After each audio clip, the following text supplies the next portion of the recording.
Product कौन सा choose करें जो हमें एक्सपोर्ट इंपोर्ट करना है, वो प्रोडक्ट भी ऐसा होना चाहिए कोई। तो यूट्यूब पे देखते हैं कि बहुत सारे सेल्समैन आज के टाइम पे आ चुके हैं कि प्याज बेचो, प्याज का रस बेचो, प्लास्टिक बेचो, और कुछ नहीं आपको मिल रहा तो लेदर बेचो, हाँ। और आपको चावल बेचो। मैं हमेशा कहता हूँ सबसे पहले अगर मेरे पास कोई कंसल्टेंसी लेने भी आता है तो उसको सबसे बड़े 2 चीज़ सिखाता हूँ। पहली चीज़, एग्रीकल्चर प्रोडक्ट में जब तक मत जाओ जब तक आपका फार्मर बैकग्राउंड ना हो। आजकल आपने देखा होगा यूट्यूब्स पे बहुत आ रहे हैं कि हम इंटरनेशनल कोच है, इंटरनेशनल आपको बिजनेस इंपोर्ट एक्सपोर्ट सिखा देंगे। वो right man for the right job. अगर आपको ये आपका माइंड सेट है कि आपको इंपोर्ट एक्सपोर्ट करना है, सबसे पहले तो आपको पता होना चाहिए कि आपका जॉब क्या है। अगर आप अपने जॉब को लेके आपका विजन क्लियर है, आपको एक्सपर्टीज की आपकी टीम है, आप इजीली इंपोर्ट एक्सपोर्ट कर सकते हैं। बेस्ट है कि एक चीज़ पे फोकस करो, एक चीज़ में डोमिनेंट बनो, अपने टर्म्स और कंडीशन पे काम करो। अब क्यों सामने वाली टर्म्स कंडीशन पे काम? हमारी इकोनॉमी इतनी स्ट्रांग नहीं है कि हम यूएसए की ट्रेड वॉर से पूरी तरीके से हम कम्पीट कर सकें। व्हाट इज ट्रेड वॉर और हमारी ग्लोबल इकोनॉमी को ये कैसे इम्पैक्ट करती है? आप अगर मेरे किसी प्रोडक्ट पे 45% लगा रहे हो, मेरी कोई कॉस्ट है 1000 रुपये की, वहाँ जाते जाते वो कॉस्ट 15,000 की हो गई। एज पर मैं यूँ डॉलर कन्वर्ट करूँ, सब कुछ करूँ। अब बायर्स कहता है कि आप पिछले 6 महीने से मुझे जो प्रोडक्ट है 5,000 का बेच रहे थे, मुझे 20,000 का बेच रहे हो। हमारे पास सब कुछ है, बट जो उसको बाय करने वाले जैसे हम लोग हैं, जैसे कॉमन पीपल्स हैं या प्रोफेशनल्स हैं, उन्हें उस पर कॉन्फिडेंस नहीं है। आप अगर फ्रस्ट्रेशन में आके इलीगल आपने कोई काम कर लिया और एक बार गवर्नमेंट की नॉलेज में आके इलीगल करते हैं, गवर्नमेंट से चलो बच गया, 1% में चांस देता हूँ, 1% अगर किस्मत बहुत अच्छी है आप बच गए। कहीं आप यूके, यूएसए, यूरोपियन मार्केट में जाके वहाँ के स्टैंडर्ड पे जाके फंस गया कि आपने गलत चीज़, आप ब्लैक लिस्ट हो जाओगे। कुछ ऐसे प्रोडक्ट्स हैं हमारे पास जिनको हम एक्सपोर्ट कर सकते हैं? बिल्कुल है हमारे पास। मैं अगर आपको 5 प्रोडक्ट के नाम बता देता हूँ जो ऑलमोस्ट वर्ल्ड मार्केट में सबसे ज़्यादा डोमिनेंट होते हैं। Hello friends and welcome to our new podcast. मेरा नाम है कौशल और आज हम बात करेंगे एक ऐसे सेक्टर की जो इंडिया की इकोनॉमी की रीढ़ है, एक्सपोर्ट इंपोर्ट की दुनिया। क्या आप जानना चाहते हैं कि भारत में क्या सबसे ज्यादा एक्सपोर्ट होता है? विदेशों से ऐसे कौन कौन से प्रोडक्ट सबसे ज्यादा आते हैं और एक आम बिजनेसमैन के लिए एक्सपोर्ट इंपोर्ट शुरू करना कितना आसान या मुश्किल है? इन सभी सवालों के जवाब देने के लिए आज हमारे साथ मौजूद हैं निखिल अवस्थी जी, जो कि कंसल्टेंट हैं और ट्रेडर भी हैं एक्सपोर्ट इंपोर्ट में। एक्सपोर्ट इंपोर्ट में इनको वर्षों का अनुभव रखते हैं और ये एक प्रोफेशनल है। तो बने रहिए हमारे साथ क्योंकि ये एपिसोड आपके बिजनेस को एक नई दिशा दे सकता है। सर, बहुत बहुत स्वागत करता हूं मैं आज के पॉडकास्ट में। हेलो। Hello sir. तो क्या हम आज का पॉडकास्ट शुरू कर सकते हैं? हाँ बिल्कुल शुरू करते हैं। सो निखिल जी, आप एक्सपोर्ट इंपोर्ट के कंसल्टेंट हैं, तो सबसे पहले तो हमें ये समझाइए कि एक्सपोर्ट इंपोर्ट होता क्या है और हमारी इकोनॉमी को ये कैसे इम्पैक्ट करता है? बिल्कुल मैं आपको बताना चाहूँगा। सबसे पहले तो हमारा मिसकंसेप्शन तो यही है सबसे बड़ा कि अगर हम कोई प्रोडक्ट भेज रहे हैं इस कंसिडर एज एन एक्सपोर्ट, या हम कोई प्रोडक्ट मंगवा रहे हैं इस कंसिडर एज एन इंपोर्ट। तो जैसे हम पुराने टाइम में देखते थे कि शिप्स जा रही हैं, उसमें सामान जा रहा है, तो अभी भी हम वही सोचते हैं कि that's a part of export. Right. But now it's completely change. Now the even the product, और आप उसको सर्विसेज भी कंसिडर कर सकते हैं, जो हम सर्विसेज दे रहे हैं और डिफरेंट डिफरेंट कंट्रीज को कम अंडर एक्सपोर्ट। क्योंकि जो भी प्रोडक्ट, इवन प्रोडक्ट हो, सर्विसेज हो, जो भी फॉरेक्स जनरेट करता है कंसिडर एज एन एक्सपोर्ट। और मैं आपको एज पर डेटा भी बताता हूँ। India approx 800 billion dollars, approx 800 billion dollar export करता है, जिसमें से आप सरप्राइज होंगे अराउंड 350 या बिलियन हमारा तो सिर्फ सर्विसेज का है। तो हम ये टोटली डिफरेंट सिनेरियोज है कि हम सर्विसेज से भी आज काफ़ी अच्छा फॉरेक्स अर्न कर रहे हैं। So basically this import export is all about कि आप कोई भी ऐसी प्रोडक्ट या कोई भी सर्विस देके जिसमें आप फॉरेक्स जनरेट कर रहे हैं is considered as an import export. कितना आसान है मतलब आज के समय में एक्सपोर्ट इंपोर्ट करना? क्योंकि जैसे आपने बताया कि हमें ऐसा लगता था कि बहुत लंबा प्रोसेस है, शिप से सामान आएगा, एक्सपोर्ट इंपोर्ट ये सारी चीज़ें। तो आज के समय में कुछ आसान हुई हैं ये चीज़ें? देखिए, इम्पोर्ट एक्सपोर्ट का मैं जैसे एक प्रैक्टिकल एग्जांपल आपको देता हूँ। जैसे आप कार चलाते हैं, जैसे आपको कार नहीं आती, किसी को आप कार चलाते देखते हैं, ठीक है, आपको लगता है यार बहुत बड़ी चीज़ है, लेकिन एक हफ्ते बाद आप कार चलाने लगते हैं, कॉन्फिडेंस आता है। क्योंकि सबसे बड़ी प्रॉब्लम ये है कि आपके पास सारे डॉक्यूमेंट्स हैं कार के रिगार्डिंग, सारे लाइसेंस हैं, सारे इंश्योरेंस है, सब कुछ, इवन कवरेज है आपके पास। सेम एज आप इम्पोर्ट एक्सपोर्ट कर लीजिए। इम्पोर्ट एक्सपोर्ट में 5 पिलर्स हैं जो बेसिकली वर्क करते हैं। फर्स्ट होता है आपका मैन्युफैक्चरर जो आपको प्रोडक्ट देगा आपको बेसिकली। सेकंड आपका आता है डॉक्यूमेंटेशन पार्ट जो आपके सीए और लॉयर्स आपको कंप्लीट करके देंगे। थर्ड पार्ट आते हैं इसमें फ्राइट फॉरवर्डर्स जो आपको लॉजिस्टिक्स देंगे, आपको आपको प्राइस कोटेशंस देंगे सारी, प्लस आपकी जो भी पैकेजिंग है ब्रांडिंग का काम करेंगे। फोर्थ पे आता है सीएचए कस्टम हाउस एजेंट जो आपका कस्टम क्लियरेंस कराएंगे आपको सारा, और जितने भी टेक्निकलिटीज़ का पार्ट है वो करेंगे। फिर आप पांचवें जो इन सबको मैनेज करते हैं बेसिकली। तो हम जो भी हमारा जो मेन काम है एक्सपोर्टर का वो काम होता है सिर्फ बायर से मिलना, बायर्स को डील करना, नेगोशिएशंस करना, और जो भी प्रोडक्ट उसकी रिक्वायरमेंट है अपनी टीम्स को बता देना कि ये मेरी रिक्वायरमेंट है, ये मुझे फुलफिल करनी है सारी। तो एज पर आपको कुछ नहीं करना, आपकी टीम एक्सपर्टीज है कि आपके पास, आपके पास एक्सपर्टीज है बायर से नेगोशिएशन करने की, बिजनेस लाने की, उनकी एक्सपर्टीज है आपको प्रॉपर सपोर्ट, डॉक्यूमेंटेशन और जो भी आपका प्रोडक्ट है वो आपको टाइमली डिलीवर करने की। So it's all about the supply chain and the as per the administrative job कि right man for the right job. आजकल आपने देखा होगा यूट्यूब्स पे बहुत आ रहे हैं कि हम इंटरनेशनल कोच है, इंटरनेशनल आपको बिजनेस इम्पोर्ट एक्सपोर्ट सिखा देंगे, बट वो आपको क्या सिखाएंगे? डे 1 पे आपको फाइट फॉरवर्ड का काम सिखाएंगे, डे 2 पे सीएचए सिखाएंगे, डे 3 पे आपको सीए और आपके लॉयर से काम सिखाएंगे। आपका रोल ही नहीं है वो। तो right man for the right job, अगर आपको ये आपका माइंड सेट है कि आपको इम्पोर्ट एक्सपोर्ट करना है, सबसे पहले तो आपको पता होना चाहिए कि आपका जॉब क्या है। अगर आप अपने जॉब को लेके आपका विजन क्लियर है, आपको एक्सपर्टीज की आपकी टीम है, आप इजीली इम्पोर्ट एक्सपोर्ट कर सकते हैं। अच्छा, सबसे बड़ा मुद्दा ये भी आता है कि प्रोडक्ट कौन सा चूज करें, कि जो हमें एक्सपोर्ट इंपोर्ट करना है वो प्रोडक्ट भी ऐसा होना चाहिए कोई। हाँ, इसके लिए मैं कहूँगा बहुत बड़ी मिथ चलती है, क्योंकि हाँ। आप यूट्यूब्स पे देखते हैं कि बहुत सारे सेल्समैन आज के टाइम पे आ चुके हैं कि प्याज बेचो, प्याज का रस बेचो, प्लास्टिक बेचो, और कुछ नहीं आपको मिल रहा तो लेदर बेचो, हाँ। और आपको चावल बेचो। मैं हमेशा कहता हूँ सबसे पहले अगर मेरे पास कोई कंसल्टेंसी लेने भी आता है, मैं उसको सबसे बड़े दो चीज़ सिखाता हूँ। पहली चीज़, एग्रीकल्चर प्रोडक्ट में जब तक मत जाओ जब तक आपका फार्मर बैकग्राउंड ना हो। सबसे बड़ा रीज़न ये है, क्योंकि अगर आप इवन आपने जैसे आपने प्याज का देख लिया और इवन मैंगोज का जो हो गया, कोई भी एग्रीकल्चर रिगार्डिंग प्रोडक्ट है, आपको पहली बात तो पता ही नहीं कि वैरायटी कितनी होती है, फर्स्ट थिंग। सेकंड थिंग, आपको यही नहीं पता शेल लाइफ कितनी होती है उसकी। थर्ड, उसे कितने टाइमली आपको डिस्पोज करना है, कितने टाइमली आपको बायर्स तक पहुंचाना है, और बायर्स को कितने टाइम तक उसे बेचना है मार्केट में। क्योंकि जब तक आपको पास एक्सपर्टीज ही नहीं है, आप डोमिनेट कर ही नहीं पाओगे उस प्रोडक्ट के लिए। तो मैं कहता हूँ आपके पास अगर आपको जहाँ भी buy, even domestic market, international market की हम बात करते हैं, एक्सपोर्ट के अलावा हम डोमेस्टिक मार्केट को भी कंसिडरेशन करते हैं, आपको उस प्रोडक्ट में जाना चाहिए जिसमें आप में डोमिनेंट हो। अगर आपको कुछ भी नॉलेज नहीं है, कुछ भी नॉलेज नहीं है, आपको नहीं पता आपको क्या बेचना है, इवन आपको ये भी नहीं पता आपका बजट कितना है, बस आप उन्हें को इम्पोर्ट एक्सपोर्टर बनना है या फिर मार्केट में रहना है, आप रिसर्च कीजिए, ई कॉमर्स पे जाइए सबसे ज़्यादा प्रोडक्ट बिक कौन सा रहा है, कैटेगरीज वाइज जाइए, मार्केट में देखिए कि सबसे ज़्यादा प्रोडक्ट आज के टाइम में तो हमारे पास एआई है, यूट्यूब है सबसे बड़ा, हमारे पास सबसे बड़े क्या कहते हैं, नेटवर्किंग इतनी बढ़िया है हमारे पास। आप मार्केट में जाइए, देखिए क्या बिक रहा है, किस प्राइस पे बिक रहा है जाके। सेम इंटरनेशनल होता है, इंटरनेशनल मार्केट अलग थोड़ी है, बस हमारा फॉरेक्स चेंज हो जाता है, मनी एक्सचेंज चेंज हो जाता है, बायर्स चेंज हो जाते हैं, लॉजिस्टिक्स पार्ट काफ़ी हो जाता है, बट बेस तो सेम है ना। कि जिसकी जो आप सेलिंग का मतलब क्या है, सामने वाले की रिक्वायरमेंट को फुलफिल करना, दैट्स कॉल्ड। डोमेस्टिक मार्केट भी वही होती है, इंटरनेशनल मार्केट वही होती है। राइट। तो पहले रिक्वायरमेंट तो ढूंढो। जैसे इंडिया में मैं किसको टारगेट करूंगा सबसे पहले, या तो मैं टारगेट करूंगा सबसे पहले मिडिल क्लास को टारगेट करूंगा कि मिडिल क्लास क्या सर्च करते हैं, क्योंकि वो ईजिली है आपके लिए, क्योंकि कन्वीनियंट रहेगा, क्योंकि हमारे पास आज इतने सारे ई कॉमर्स प्लेटफॉर्म्स हैं कि आज के टाइम पे क्या आप रिसर्च कर रहे हैं, या तो ग्रोसरीज आप सर्च कर रहे होंगे, या फिर आप मोस्टली जो डेली बेसिस पे यूटिलाइजेशन है वो प्रोडक्ट सर्च कर रहे होंगे, आप फिटनेस के कोई आइटम सर्च कर रहे होंगे, फार्मास्यूटिकल्स सर्च कर रहे होंगे।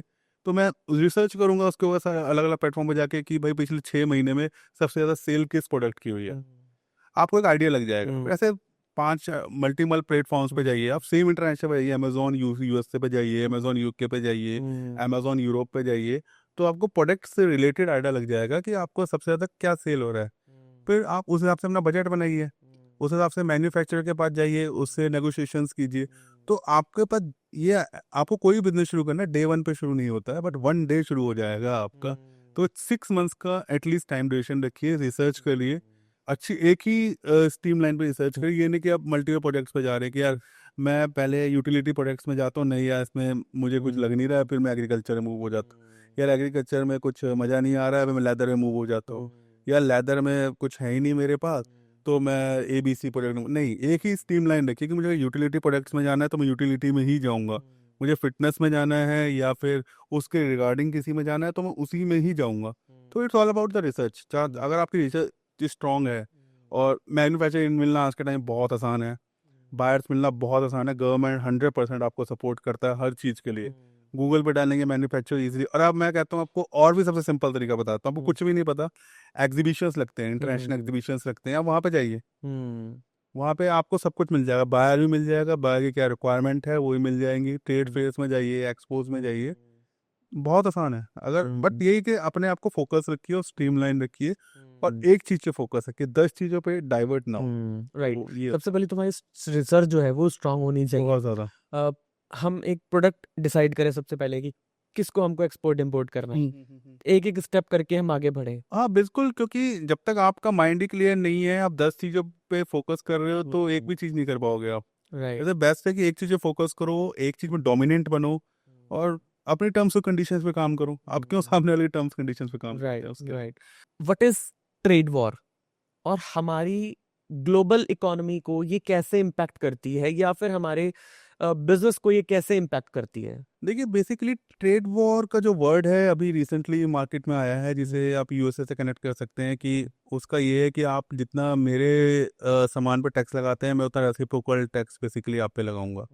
अब ये तो उसने बोल दिया मैं रेसिप्रोकल टैक्स आपका टैक्स लगाऊंगा, सब कुछ लगाऊंगा, बट उसने से इम्पैक्ट्स नहीं देखे क्या है। क्योंकि सबसे बड़ी प्रॉब्लम ये है कि आप यूएसए को मैन्युफैक्चरिंग हब मानते ही नहीं हो, उसके उनका मैन्युफैक्चरिंग लेबर फोर्स नहीं है, डेमोग्राफिक नहीं है, वो प्रोडक्ट को प्रोड्यूस कर ही नहीं सकते हैं, वो डिपेंडेंट हैं अभी भी हमारी एशिया के ऊपर, चाइना हो गया, इंडिया हो गया, यूरोपियन मार्केट हो गई। आप अगर मेरे किसी प्रोडक्ट पे 45% लगा रहे हो, मेरी कोई कॉस्ट है 1,000 रुपए की, वहां जाते जाते ही वो कॉस्ट 15,000 की हो गई, एज पर मैं $US कन्वर्ट करूँ, सब कुछ करूँ। अब बायर्स कहता है कि आप पिछले 6 महीने से मुझे जो प्रोडक्ट है 5,000 का बेच रहे थे, मुझे 20,000 का बेच रहे हो, तो वो डिफरेंट डिफरेंट मार्केट रिसर्च करेगा, वियतनाम देखेगा, चाइना देखेगा, प्रोडक्ट तो उसकी रिक्वायरमेंट वही है, बस ब्रांड ही तो चेंज हो जाएगा। तो इम्पैक्ट पड़ता है, लेकिन अब उसे रिकंसिडरेशन किया जा रहा है उसके लिए। तो मेरे ख्याल से ट्रेड का काफ़ी कुछ बढ़ता है, आपकी बिजनेस पॉलिसी से बहुत ज़्यादा पड़ेगा, क्योंकि आपने कोई मैन्युफैक्चरर है, वो अपने ये कॉस्टिंग देता है सामने वाले को, यार मेरी कॉस्टिंग इतनी है। अब ट्रेड वॉर हो गई, अब उसने भी कह दिया 2 महीने 3 महीने में मैं एप्लीकेबल कर दूंगा मैं बेसिकली।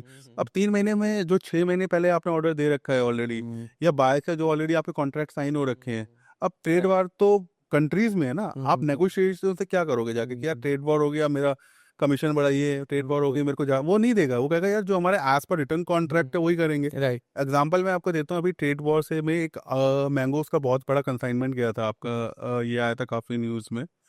उन्होंने पोर्ट से ही वापस कर दिया कि हम नहीं लेंगे इसको। उन्होंने डॉक्यूमेंटेशन सिस्टम बताया, कई लोगों का ट्रेड वार की वजह से हुआ है, बट इसमें सबसे बड़ा नुकसान किसको? इंडिया का हुआ सबसे बड़ा, क्योंकि हमने 5 करोड़ रुपए इन्वेस्ट तो करे ना, हमारे पास रिटर्न तो कुछ भी नहीं आया। अब वो वापस भी नहीं आएगा, वो वहीं डंप हो जाएगा। कोई इसकी रिस्पॉन्सिबिलिटी कौन लेगा? एंड ऑफ द डे कोई नहीं लेता ना इंडियन गवर्नमेंट ने कोई इसके लिए स्टेटमेंट दी अभी तक, ना यूएसए गवर्नमेंट ने कोई स्टेटमेंट दी। और आप तो बीच में ही फंस गए एक तरीके से कि आप ट्रेड वार में सबसे बड़ी प्रॉब्लम यही आती है कि आपका प्राइस नेगोशिएशंस में काफी फर्क पड़ जाता है। फिर आप सोचते हो यार लॉस में ही चला जाए, फिर उसको फिर रिकवर करने में टाइम लग जाता है आपको। Right. तो इंटरनेशनल मार्केट काफी डिफरेंट है। इंडिया मार्केट में रिकवर, इंडियन मार्केट में रिकवर कर सकते हो, बट एक इंटरनेशनल मार्केट में इंटरनेशनल स्टैंडर्ड्स पे आपका कुछ फेल होता है तो वो रिकवरी बहुत मुश्किल होती है। तो ट्रेड वॉर लॉन्गर विजन्स में मैं देखूं तो बहुत ज्यादा प्रॉब्लमेटिक है, क्योंकि अभी हम हमारी इकोनॉमी इतनी स्ट्रांग नहीं है कि हम यूएसए की ट्रेड वॉर से पूरी तरीके से हम उसे कॉम्पीट कर सकें। तो तभी वो रिकंसिडरेशन हो रहा है और मेरे ख्याल से डेफिनेटली फ्यूचर में होगा वो। राइट। निखिल जी, आप एक्सपोर्ट इंपोर्ट में बहुत सालों का एक्सपीरियंस रखते हैं, प्रोफेशनल है, तो आपने ट्रेनर बनने की बजाय आपने अपना प्रोफेशन एज अ कंसल्टेंट क्यों चुना? नहीं देखिए, मैं जब इस फील्ड में आया था तो मैं ना ट्रेनर के उससे आया था ना बेसिकली कंसल्टेंट के आया था। मैं एज अ स्टूडेंट आया था लर्निंग पर्सपेक्टिव से। फिर जैसे धीरे धीरे मैं आगे बढ़ा, लोगों से मिला, सब कुछ मेरे से बात हुई, तो मैंने एक चीज़ सीखी कि लोगों को इसमें बहुत ज़्यादा मतलब नॉलेज नहीं है इस चीज़ को लेके। और मेरे पास अभी रिसेंटली लास्ट 1 और 2 ईयर से आप आफ्टर कोविड में कहूँगा बहुत सारे लोग ऐसे, क्योंकि मेरा बेसिकली काम है बिजनेस अप्रोच, तो मैं कमर्शियल बेसिस पे भी करता हूँ इसके लिए शिपिंग लाइंस के साथ भी काम करता हूँ, इंटरनेशनल बायर्स के साथ भी काम करता हूँ, इवन हमारे एक्सपोज में भी हमारा जो हम जाते हैं, इवन ट्रेड फेयर्स में भी हम जाते हैं, क्योंकि मैं एक फीओ का मेंबर हूँ जो होती है federation of import export organisation. तो गवर्नमेंट हमें खुद इनवाइट करती है हर चीज़ के लिए, तो हम जाते हैं मिलते हैं। तो आज का टाइम है, पहले 2 साल से देख रहा था कि बहुत सारे ऐसे लोग आ रहे हैं जो यूट्यूब पे कोर्स करते हैं कि कहते हैं यार, हमें कहते हैं कि हम इम्पोर्ट एक्सपोर्ट आपको सिखा देंगे, ये सिखा देंगे, वो सिखा देंगे, हम इंटरनेशनल कोच हैं, वो मेरे से मिलते हैं, क्योंकि वो भी आते हैं यार मिलने के, तो वो मेरे से वो अपने सिचुएशन बताते हैं। मैं उनसे पूछता हूँ कि आपने क्या सीखा। कह रहे यार, हमें ये पता है कि इम्पोर्ट इम्पोर्ट एक्सपोर्ट में डॉक्यूमेंट कौन से लगते हैं, हम यहाँ से लॉजिस्टिक्स ऐसे करें, हम उसकी मार्केट में कैसे जाके क्या कहते हैं डॉक्यूमेंटेशन कैसे प्रोसेस करें, हम कैसे उनसे क्या कहते हैं किस टर्म्स पे उनसे काम करें। मैंने कहा आपका स्पेशलाइजेशन क्या है। कह रहा है यार, मेरा स्पेशलाइजेशन है, मैं ज्वेलरी के अंदर हूँ। मैंने कहा आपको ये बताया कि आप ज्वेलरी कैसे बेचोगे। कह रहा नहीं। मैंने कहा यार, आपका जो काम ही नहीं है, मैंने right man for the right job, ये right course for the right job नहीं है, ये कोर्स है एक तरीके सेल्समैन की। आप आओ, आप हमें 17, 18, 20 हज़ार रुपए दो, हम आपको एक्सपोर्ट की बेसिक नॉलेज दे देंगे। क्या सिखाएंगे? पहले दिन मैंने आपको बताया फ्राइट फॉरवर्डर का काम, जो आपका काम ही नहीं है। दूसरे दिन कस्टम क्लियरेंस का काम सिखाएंगे, जो आपका काम ही नहीं है। तीसरे दिन मैन्युफैक्चरिंग के बारे में बताएंगे, जो आपका काम ही नहीं है। आप जिस चीज़ के एक्सपर्ट हो, आप उसकी नॉलेज लो ना। जैसे मैं कंसल्टेंट हूँ, मेरे पास पूरी टीम है, मेरे पास सीए की पूरी टीम है, मेरे पास लॉयर्स की पूरी टीम है, मेरे फ्राइट फॉरवर्डर्स की पूरी टीम है, इवन मेरे पास सीएचए तक की पूरी टीम है। और मेरा क्या कहते हैं हब जो है वो दुबई में है। दुबई में मेरे काफ़ी अच्छे कंसल्टेंट हैं, यूरोप में मार्केट में मेरे काफ़ी अच्छे कंसल्टेंट हैं, क्योंकि मिलना जुलना होता है तो आपके नेटवर्किंग आपकी वैसे ही स्ट्रांग हो जाती है। मैं कहता हूँ हम तो, उन्होंने पूछा कि आप कैसे इस पे सपोर्ट कर सकते हैं। मैंने कहा यार देखो, मैं आपसे पहले पैसे नहीं लूंगा, या मेरे पास आओ के पैसे दे दो अब मैं आपको सिखाऊं, वो आपके लिए भी टाइम वेस्टेज वाली बात है, क्योंकि आप ऑलरेडी पैसे इतना वेस्ट कर चुके हो। आप मेरे पास आइए, प्रॉब्लम आपकी क्या आती है, आपने अगर सीखा है कुछ, आपके जितने डाउट्स हैं, कंसल्टेंट काम क्या होता है कि आप प्रॉब्लम्स लेके आओ, अपने डाउट्स लेके आओ, मैं आपको क्लियर पिक्चर दूं as per the market condition, reality पे आपको लाऊं। तो मेरा कंसल्टेंट में वही है कि आप मेरे पास आइए, इवन आपको कुछ भी नहीं आता, आप जब भी आइए, मैं आपकी रिक्वायरमेंट के हिसाब से आपको जो जो नॉलेज है मार्केट की वो मैं आपको दूंगा, अपनी पूरी टीम का सपोर्ट दूंगा आपको।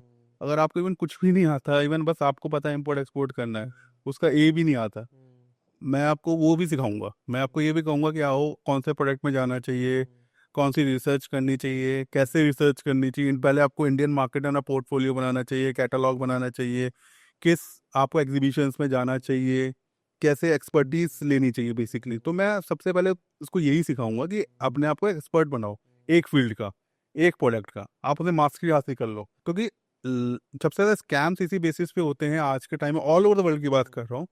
जब आप बायर्स के टर्म्स एंड कंडीशन से काम करते हो, जिस दिन आपने बायर्स के टर्म्स कंडीशन में काम किया, आप 90% जो है काम कर ही नहीं पाओगे, क्योंकि आप उसकी टर्म्स एंड कंडीशन से काम कर रहे हो। जहाँ पे आपने अपनी टर्म्स एंड कंडीशन पे काम करना शुरू कर दिया, आपके साथ कभी स्कैम नहीं होगा। फर्स्ट थिंग, हमेशा अपनी टर्म्स एंड कंडीशन पे काम कीजिए। सेकंड, गवर्नमेंट सपोर्ट के साथ काम कीजिए, 100% गवर्नमेंट सपोर्ट के साथ, गवर्नमेंट को बता के काम कीजिए।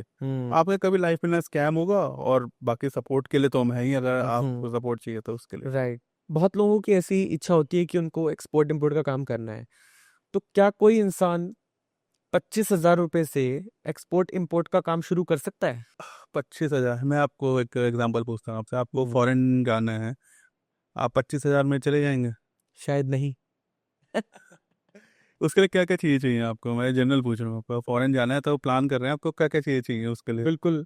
हमें हमें टिकट चाहिए, सबसे पहले हमें वीज़ा चाहिए, फिर कुछ मनी एक्सचेंज भी चाहिए जो वहाँ जो यूज़ करेंगे हम लोग। तो ये बेसिक चीज़ें की रिक्वायरमेंट तो है ही हम। आपने मेन चीज़ तो बताई नहीं, पासपोर्ट चाहिए। हाँ, पासपोर्ट, वीज़ा पासपोर्ट। तो बिल्कुल यही होता है कि 25,000 में आप प्रोडक्ट नहीं सेल कर सकते, नहीं कर सकते हैं, क्योंकि इसमें आपके बहुत सारे डॉक्यूमेंटेशंस लगते हैं। जैसे मैंने बताया आपको, पासपोर्ट फर्स्ट थिंग है, वैसे इंपोर्ट एक्सपोर्ट करने के लिए import export licence first thing है, वो आपको चाहिए। फिर जीएसटी चाहिए आपको, एलयूटी चाहिए, लेटर ऑफ अंडरटेकिंग होता है जिसमें आपका जीएसटी रिफंड ले सकते हैं, ट्रेडमार्क्स होता है। तो ऐसे काफ़ी मल्टीपल प्रोडक्ट्स होते हैं उसमें। मैंने था मेरी पूरी सीए की टीम है, और जो हमने डॉक्यूमेंट बनाए थे अपने, हमारे 1 हफ्ते में बन गए थे। तो इतना डिफिकल्ट नहीं है, लेकिन जिसको नॉलेज नहीं है उसको लगता है कि यार बहुत ज़्यादा इसमें वो है, इसमें वो आना नहीं चाहते। मैं कहता हूँ बहुत आसान है। आप जैसे फॉरेन प्लान कर रहे हैं, 5 चीज़ें आपको चाहिए। पासपोर्ट चाहिए आपको, वीज़ा चाहिए आपको, फॉरेक्स चाहिए आपको, इंश्योरेंस चाहिए, टिकट चाहिए। चेकलिस्ट है आपके पास प्रॉपर कि मैं ये चीज़ फॉलो करूंगा, मैं फॉरेन चला जाऊंगा। वैसे इम्पोर्ट एक्सपोर्ट है, आपके पास चेकलिस्ट है। लेकिन आपका जो काम है वो आपको करना है ना। ये सीए का काम आप थोड़ी करोगे, राइट। या लॉयर का काम आप थोड़ी करोगे। आपका काम है पैसे देना, उनको इंस्ट्रक्शंस देना कि भाई मेरा ये प्रोडक्ट है, मुझे ये लाइसेंस चाहिए, मुझे एक्सपोर्ट करना है, मुझे ये लाइसेंस चाहिए। वो खुद देंगे आपको। मुझे ई कॉमर्स में जाना है, ट्रेडमार्क करना है, तो मुझे ये लाइसेंस चाहिए। तो आपका काम नहीं है, आपका काम है लॉयर सीए को बताना। वो आपको 1 हफ्ते में खुद ला के दे देंगे, सारे लाइसेंसेस दे देंगे आपको, सारे जो जो रिक्वायरमेंट है वो दे देंगे।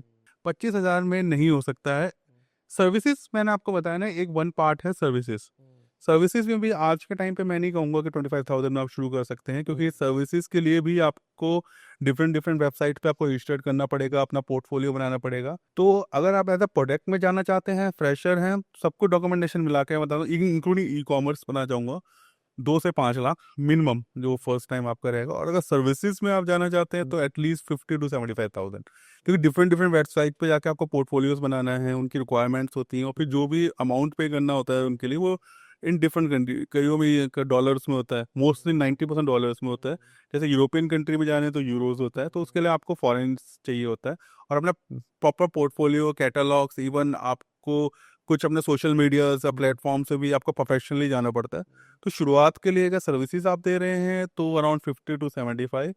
प्रोडक्ट अगर आप कुछ दे रहे हैं तो एटलीस्ट 2 to 5 lakhs। ये बेसिक रिक्वायरमेंट है। तो ये सारी सर्विसेज आप प्रोवाइड करवाते हैं? हाँ बिल्कुल, मैंने कहा ना, मैंने कहा ये कर तभी देता कौन है, सीए देंगे, लॉयर्स देंगे आपको, फ्राइट फॉरवर्डर्स देंगे, सीएचए, वो की पूरी टीम है मेरे पास। राइट। इंडिया ही नहीं, ऑल ओवर द वर्ल्ड में मेरे अच्छे कनेक्शंस हैं। तो ई कॉमर्स में इवन मैं आपको बताता हूँ, ई कॉमर्स में अगर आप Amazon.USA में आपको करना है, तो जो भी हमारे लाइसेंस लगते हैं, जैसे आप कोई प्रोडक्ट बेच रहे हो तो लाइसेंस हमें सबमिट कराने पड़ते हैं उसके वेबसाइट पे। प्लस उनका वेयर हाउस होता है, उनकी पीसीज होती हैं, और वो भी सब डॉलर्स में होती हैं। अराउंड $40 एज पर प्रोडक्ट होती हैं, $10, $40 वेरी करती हैं अप्रॉक्स। तो वो सब हम आपको प्लेटफॉर्म देते हैं। उसके लिए हम आपको एक बजट दे देंगे कि इस बजट में आपका ये प्रोसेस हो जाएगा, ये प्रोडक्ट पे जाओ आप, ताकि आपकी जो भी आपका कॉस्ट है वो इतने महीने में आपका रिकवर हो जाए। तो हम proper guidance A to Z, e commerce, logistic, और इवन बंदे को प्रोडक्ट भी करना है, किस कंट्री में करना है, उसकी 100% कॉस्टिंग क्या है, तो वो हम सब उसको प्रोवाइड कराते हैं उसके लिए। क्या कोई रातों रात एक्सपोर्ट इंपोर्ट का बिजनेस करके करोड़पति बन सकता है, या फिर ये सिर्फ एक मिसकंसेप्शन है? देखिए, ये भी मिसकंसेप्शन यहाँ से आया कि 90s में आप देखते हो कि गोल्ड जा रहा है बहुत जा रहा है। आज के टाइम पे भी आपने सुना होगा गोल्ड के इतने पकड़े गए हैं लोग, ह्यूमन बॉडी में इवन कहलाते हैं गोल्ड। तो करोड़पति देखिए डिफरेंट टर्म्स हो जाती है आपकी। करोड़पति बनने का मतलब ये नहीं है कि आप एक दिन में करोड़पति बन सकते हैं। इंपोर्ट एक्सपोर्ट में आप मैक्सिमम कितना बिजनेस ले सकते हैं सामने वाले से? मैं कहता हूँ कि एज पर मेरी नॉलेज में अब तक का जो हाईएस्ट बिजनेस किया है, मैं जितने लेमेंस के साथ काम करता हूँ, 3.5 करोड़ का है। एक हमारा कंसल्टेंट थे, उन्होंने किया था, यूरोपियन मार्केट को टारगेट किया था, 4-5 कंट्रीज को लिए। तो उनका 4-5 करोड़ का टर्नओवर था। लेकिन अब 5 करोड़ तो उन्होंने कमा लिए। अब सेकंड पार्ट पे आइए। 5 करोड़ में से उसका 1 करोड़ जो है नॉर्मल लॉजिस्टिक्स पे लगा, फ्राइट फॉरवर्डिंग, सीएचए पे लगा। फिर उसका करीब 10 to 15% उसके डॉक्यूमेंटेशन से लगेगी। डॉक्यूमेंटेशन बहुत स्ट्रांग होनी चाहिए आपकी, अगर यूरोपियन मार्केट में, यूएसए मार्केट में अगर आप जा रहे हैं तो स्ट्रांग होनी चाहिए। क्योंकि एक बार आपका सर्टिफिकेशंस वहाँ पे कोई भी ऐसा आया कि आपने क्वालिटी अच्छी नहीं दी, या आपका कोई ऐसा रिजेक्शंस आ गए, या फिर कुछ ऐसा हुआ उनके स्टैंडर्ड्स पे नहीं हुआ, या as per terms and conditions पे जो हमारे कॉन्ट्रैक्ट में लिखा था वो नहीं हुआ, वो आपको रिजेक्ट कर देंगे। फिर आप लाइफ टाइम काम नहीं कर सकते उसके लिए। तो करोड़पति बनना इजी है, मैं ये नहीं कहता कि नहीं बन सकते, बट कंसिस्टेंसी आपको जरूरी होनी चाहिए, आपका नेटवर्क बहुत स्ट्रांग होना चाहिए, आपकी सप्लाई चेन बहुत स्ट्रांग होनी चाहिए। और सबसे बड़ी इंपॉर्टेंट बात है कि आपको जो है लीगलाइज काम करना चाहिए। इलीगल काम से तो आप एक दिन में करोड़पति बन जाएंगे। लीगलाइज कीजिए ना आप, गवर्नमेंट को प्रॉपर टैक्स दीजिए, अपनी सर्विसेज को प्रॉपर आप पैसे दीजिए। यार देखो, जो जितने करोड़पति बंदा है वो लाखों रुपए के सीए लॉयर रखता है ताकि उसे टैक्स बच सके। सिंपल सी बात है कि राइट। तो वही है कि अगर आप करोड़पति कमा रहे हैं इजिली, मैं कहता हूँ कि अभी नहीं बनोगे, 6 महीने बन जाओगे, 8 महीने बन जाओगे, अगर आप कंसिस्टेंट रहते हो तो। अगर आप कंसिस्टेंट हो तो इजिली बन जाओगे। लेकिन लीगलाइज काम करो, first thing. Second thing, proper अपने इन्वेस्ट करो अपने डॉक्यूमेंटेशंस पे, पूरी लीगलाइज ढंग पे, पूरी टीम पर, जो भी आपकी पूरी टीम है उन पर इन्वेस्ट करो। करोड़पति तो यार उतार चढ़ाव तो आते रहते हैं, तो कोई प्रॉब्लम नहीं है। बनना है आसान है, लेकिन हार्ड वर्क और कंसिस्टेंसी बहुत जरूरी है इससे। बिल्कुल, ये सारी चीजें डॉक्यूमेंटेशन अगर हम एक नंबर से चलेंगे कहीं तो कहीं रुकावट नहीं आएगी। मुझे लगता है गवर्नमेंट भी सपोर्ट नहीं, करेगी। मैंने वही बताया ना, मैं आपको गवर्नमेंट सपोर्ट की एक तो बात करता हूँ, उस पर थोड़ा सा डिस्कस कर लेते हैं, क्योंकि इम्पोर्ट एक्सपोर्ट बिना गवर्नमेंट सपोर्ट के आप कर ही नहीं सकते। That's the first thing. बना था इम्पोर्ट एक्सपोर्ट लाइसेंस चाहिए होता है, बिना लाइसेंस के आप काम ही नहीं कर पाएंगे। सेकंड, गवर्नमेंट आपको ये सबसे बड़ा सपोर्ट तो ये देती है आपको कि कुछ टेक्निकल चीज होती है, एलयूटी होता है जीएसटी में, कि आप कोई भी सामान खरीद रहे हैं एक्सपोर्ट पर्पस के लिए, तो आपका जितना जीएसटी है वो रिफंड आ जाता है आपका। तो 17-18 हज़ार 19 हज़ार, तो 18% के हिसाब से अगर कोई एबीसी प्रोजेक्ट है तो आप तो उसी में कमा लिए अपने आप के लिए। तो आपको लेकिन नॉलेज नहीं, अवेयरनेस नहीं है, तो इसलिए आपको पता ही नहीं है। या आपको कौन बताएगा? आपका सीए बताएगा आपको, आपके लॉयर आपको बताएंगे। आपको मैंने कहा टीम स्ट्रांग होनी चाहिए। दूसरा सबसे बड़ा बेनिफिट है आरसीएमसी के लिए, ये प्रमोशनल्स जो होते हैं, पर्टिकुलर ब्रांड का पर्टिकुलर जो है प्रमोशंस होता है। जैसे कि अगर आप एग्रीकल्चर में है उसके लिए पैडा है, और टेक्सटाइल्स में है उसके लिए डिफरेंट है, केमिकल्स में है, जेम्स एंड ज्वेलरीज में, आप वो ज्वाइन कीजिए जाके। जैसे मैं फीओ का मेंबर हूँ, मैं कॉमन का हूँ, मेरे पास सबके मतलब लिंक्स आते हैं, वो ज्वाइन कीजिए। एटलीस्ट अपनी जहाँ पे आपको जिस चीज़ का बिजनेस करना है उस कम्युनिटी में तो जाइए आप, राइट। अपने उस सेम कम्युनिटी के लोगों से मिलिए, बात कीजिए। वो अपना एक्सपीरियंस शेयर करेंगे कि भाई इस प्रोडक्ट में जाना चाहिए, इसमें नहीं जाना। जैसे मैं हूँ, जब मैंने शुरुआत की थी मुझे नहीं पता था। इन एक साल में मैंने जितना 90% सीखा है नेटवर्किंग से सीखा है। मैं जाता था लोगों के पास कि हाँ भाई, वो अपने एक्सपीरियंस शेयर करते थे कि यूएई में ये एक्सपीरियंस हुआ हमारे साथ, मलेशिया में ये एक्सपीरियंस हुआ, श्रीलंका में ये हुआ, यूरोपियन मार्केट में इसको टारगेट करना चाहिए। और सब ऐसा नहीं है कि किसी में डर होता है कंपटीशन का कि यार मैं इसको सिखाऊंगा तो ये मेरे कंपटीशन में आ जाएगा, नहीं होता ऐसा। वो प्राउड फील करते हैं कि यार इंडिया आगे बढ़ रहा है, नेशन फर्स्ट जिसको आप कहते हैं, वो प्राउड फील करते हैं। क्योंकि वो जो लोग आते हैं वो ऐसे नहीं आते कि आप होलसेलर को जा रहे हैं, दीज आर बिग प्लेयर्स, वो करोड़ों की इन्वेस्टमेंट होती है उनकी।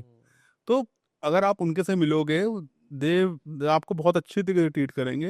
लेकिन अपनी फील्ड में जाओ आप, ये यूट्यूब के चक्कर में मत पड़ो, सोशल मीडिया के चक्कर में मत पड़ो। तेल बेचना है, तेल प्याज बेचना है, आलू बेचना है, मुझे ये सब रबड़ बेचना है, प्लास्टिक बेचना है, स्क्रैप बेचना है, मत बेचो यार इन चक्कर। पहले अपना एक इंटरेस्ट क्रिएट करो, फिर उस फील्ड के लोगों से मिलो, उस कम्युनिटी में जाओ, और फिर जितना ज्यादा उसी को एक्सप्लोर कर सकते हो, जब भी आप एक सक्सेसफुल हो सकते हो। 10 चीजों के पीछे भागोगे तो एक भी आपके हाथ में नहीं आएगी। Right. In your opinion what changes need to be done to boost the country, especially if we talk about the developing countries?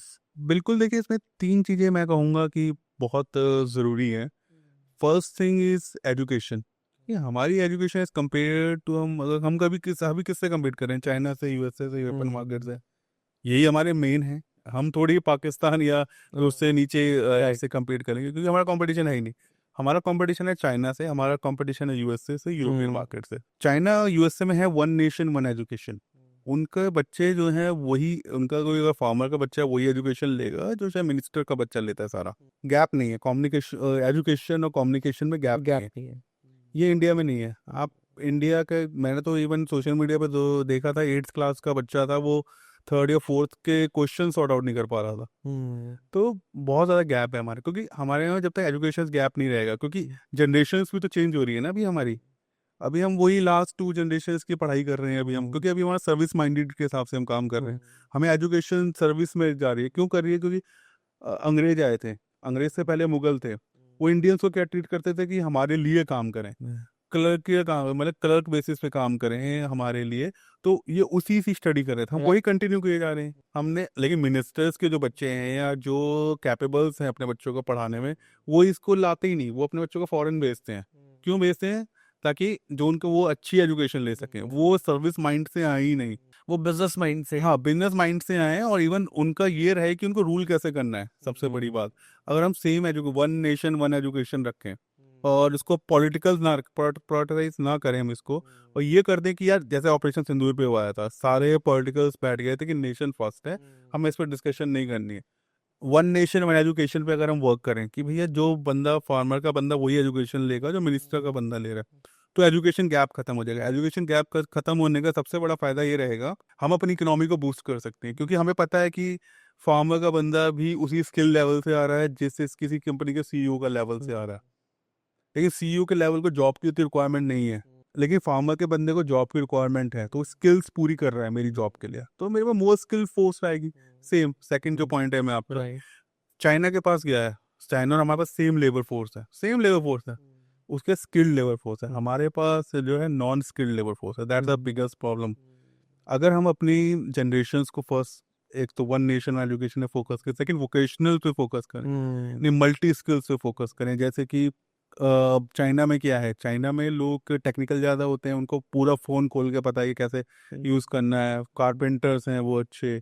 Skilling पे हमारा भारत में भी ध्यान नहीं है, मैंने वही नहीं कहा कि हम वही पुराने एजुकेशन को फोकस कर रहे हैं, हम स्किल बना ही नहीं रहे हैं। बना ही नहीं रहे। हमारे वोकेशनल्स यूनिवर्सिटीज़ ही नहीं है। हमारे पास क्या यूनिवर्सिटी है आज के टाइम पे कि आप अपने बच्चे को नर्सरी से डालो, हम उसके पोस्ट ग्रेजुएशन तक उसको दे देंगे। स्टडी थॉट प्रोसेस ही वही चलता है ना, वही ना, जैसे कि पेरेंट्स का भी थॉट प्रोसेस वही है कि बच्चा कॉलेज में जाएगा, बीटेक करेगा या तो हमारे डॉक्टर बनेगा। नहीं, हमारे पेरेंट्स भी तो इसी एजुकेशन सिस्टम से आए हैं ना, कि उनको कॉन्फिडेंस ही नहीं है कि अगर हम इस एजुकेशन या इस इंस्टीट्यूशन से उसको बाहर निकालेंगे सरवाइव कर पाएगा।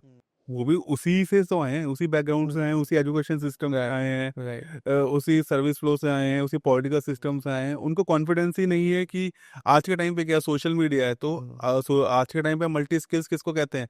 सोशल मीडिया इन्फ्लुएंसर को मल्टी स्किल्स कहते हैं, राइट। आप यूट्यूब क्रिएटर्स को मल्टी स्किल्स कहते हैं, बट वो भी तो इनकम तो जनरेट कर ही रहे हैं ना वो एक तरीके से। लेकिन अभी भी हमें इंडियंस को कॉन्फिडेंस ही नहीं है कि वो भी हमारा प्रोफेशनल ले सकते हैं, क्योंकि हमारा माइंडसेट नहीं है। तो हमारी लेबर फोर्स को सबसे पहले स्किल्ड बनाना होगा, मल्टी स्किल्स बनाना होगा, डिफरेंट डिफरेंट उसमें, ताकि वो एटलीस्ट compete कर सके वर्ल्ड मार्केट में। मल्टी स्किल्स मतलब कारपेंटर्स, ये मल्टी स्किल्स हो गए यार, बहुत बड़ी बड़ी कंपनियां बनती हैं, सब कुछ बनती हैं, उसमें लेबर फोर्स चाहिए होती है। अगर आप स्किल लेबर फोर्स है, अपने हिसाब से आप वेजेस मांगोगे, अपने हिसाब से सैलरी मांगोगे, तो ये हाई जॉब है। अगर लेकिन आप उसे, एक 12th पास बंदा थोड़ी कहेगा मैं कारपेंटर बन जाता हूँ, मोबाइल इंजीनियर बन जाता हूँ, क्योंकि उसको वो झिझक लगती है। बट अगर सेम थिंग आप चाइना में जाओगे, आप उनके लिए प्राउड वाली बात है कि हम नेशन के लिए रेवेन्यू जनरेट कर रहे हैं। तो वही सबसे बड़ा है कि हम सर्विस सेक्टर के हब बने हुए हैं, चाइना मैन्युफैक्चर का हब बना हुआ है। और थर्ड में थिंग जो सबसे बड़ी मुझे लगती है कि इंडिया को अगर compete करना है बहुत बड़े लेवल पे, तो उसको पॉलिटिकल माइंडसेट से हट के इकोनॉमिक माइंडसेट पे आना पड़ेगा। अपने मैन्युफैक्चरर्स को बूस्ट करना पड़ेगा, अपनी स्मॉल स्केल इंडस्ट्रीज को बूस्ट करना पड़ेगा। हम पॉलिटिकल माइंड से सोचते हैं कि यार 3 साल बाद गवर्नमेंट पॉलिसी चेंज होगी तो क्या होगा, 2 साल बाद एक गवर्नमेंट ही चेंज हो गई तो क्या होगा।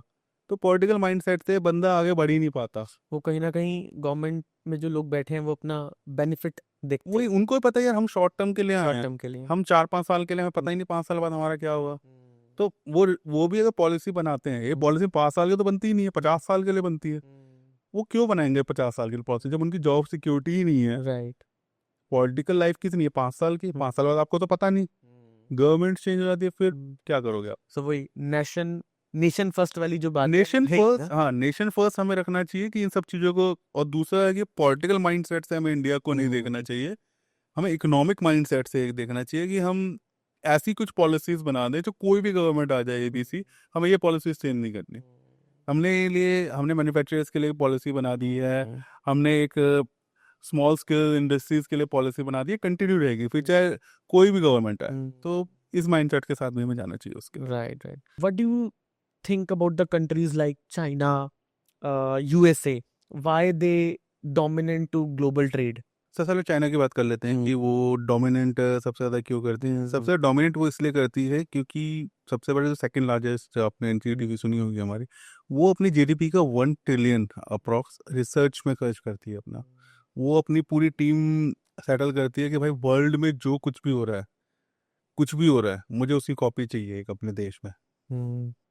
उनका ये क्या सप्लाई चेन सिस्टम है कि रिसर्च टीम पहले पूरा एनालाइज करेगी कि जैसे कि वर्ल्ड में क्या टेक्नोलॉजी आई है, वर्ल्ड में कौन सा जैसे फ़ोन लॉन्च हुआ है, कौन सी मिसाइल लॉन्च हुई है, या कौन सा ऐसा प्रोडक्ट लॉन्च हुआ है जो मासिस के लिए हुआ है, all over the world masses के लिए। वही सेम प्रोडक्ट जैसे अगर यूएस में कोई प्रोडक्ट लॉन्च हुआ है, यूरोप में लॉन्च हुआ है, मैं कहता हूँ इंडियन प्राइस लगा लो 10,000 में हुआ है, सेम क्वालिटी सेम प्रोडक्ट हमको अपनी चाइना में बनाना है 1,000 का।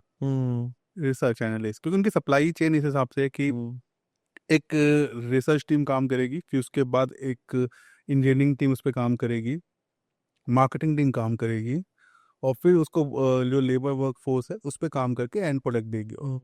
तो उनका पूरी सप्लाई चेन सेट है। मैंने बताया ना, स्किल्ड लेबर, उनको कोई फर्क नहीं पड़ता, उनके कोई लेदर का सामान आ जाए बना के दे देंगे, उनके पास कोई मिसाइल का आ जाए उनके लिए वर्क फोर्स तैयार है, हमारे पास है ही नहीं वर्क फोर्स।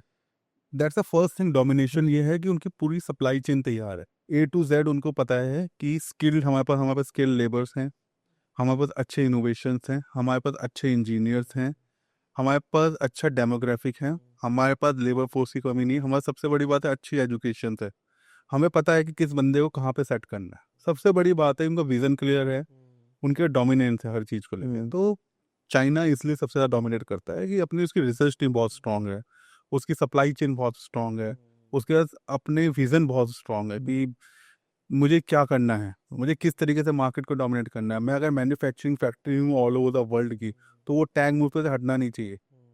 मैं हूँ तो मुझे उसको डिलीवर करना है। राइट।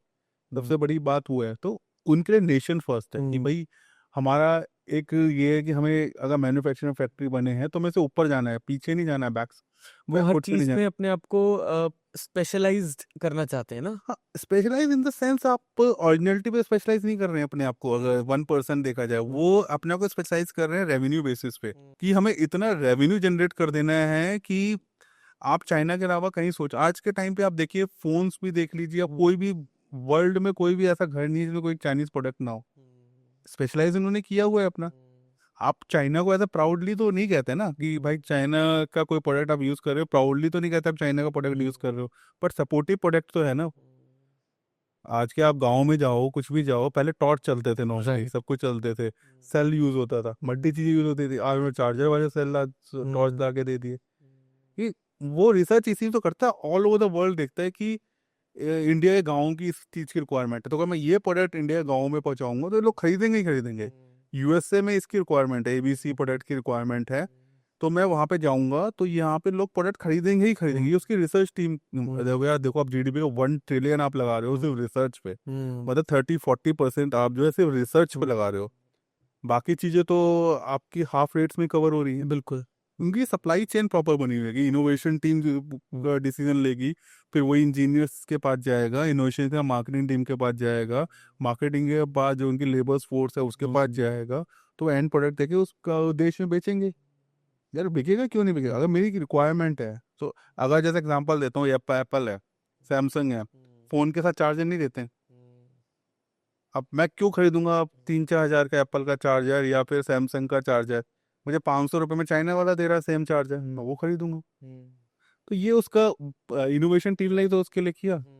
अब मैं एग्जांपल देता हूँ, जब दिवाली होती है हमारे यहाँ, आज के टाइम पे क्रैकर्स के अलावा लाइटिंग्स लगती है, इंडिया वाले उस लेवल पे नहीं कर पाते, बट चाइना ने देख लिया इनका फेस्टिव सीजन है सबसे बड़ा, हाँ बिल्कुल। अपनी लाइट्स मार्केट में उतार दी, खरीदो सस्ते रेट में। बिल्कुल। हमारा होली का है, कलर्स हैं, मैं चाइनीज कलर मार्केट में उतार दिए उन्होंने। बिल्कुल। तो वही रिसर्च टीम उनकी सबसे डोमिनेंस है ऑल ओवर द वर्ल्ड में, कि भाई रिसर्च टीम पे उन्होंने अपना सारा खर्चा किया, ऑल ओवर द वर्ल्ड पे उनका वो डोमिनेंस है उसकी। इंडिया नहीं सोच पाया ये सारी बातें जितना चाइना ने सोच ली, और इंडिया को डोमिनेट कर दिया, और इंडिया को डोमिनेट कर दिया, इंडिया ही प्रोडक्ट मार्केट में सबसे बड़ी बात है। राइट। और यूएसए को डोमिनेट कर दिया उन्होंने, अपनी एक पैरेलल इकोनॉमी खड़ी कर दी यूएसए के अंदर, कि आप चाइना के बिना काम नहीं कर सकते। और चाइना पे उन्होंने 110%, 120% लगाया। एक हफ्ते में ही उन्होंने चाइना से कहा चलो बात करते हैं यार, खत्म करते हैं उसके, क्योंकि उनको पता है कि हमें डिपेंडेंसी तो है ही। एक्सेप्ट ना करें वो बात अलग है, मार्केट को दिखाने के लिए कि भाई हम कर सकते हैं, बट जब ग्राउंड रियलिटी की बात आती है तो आप चाइना को इग्नोर नहीं कर सकते। चाइना डोमिनेंस है, वो अगले 20-25 साल तक रहेगा रहेगा। बिल्कुल। क्योंकि उन्होंने अपना, आपको मैंने कहा ना कि उन्होंने एक अपने पर टैग ले रखा है मैन्युफैक्चरिंग फैक्ट्री का।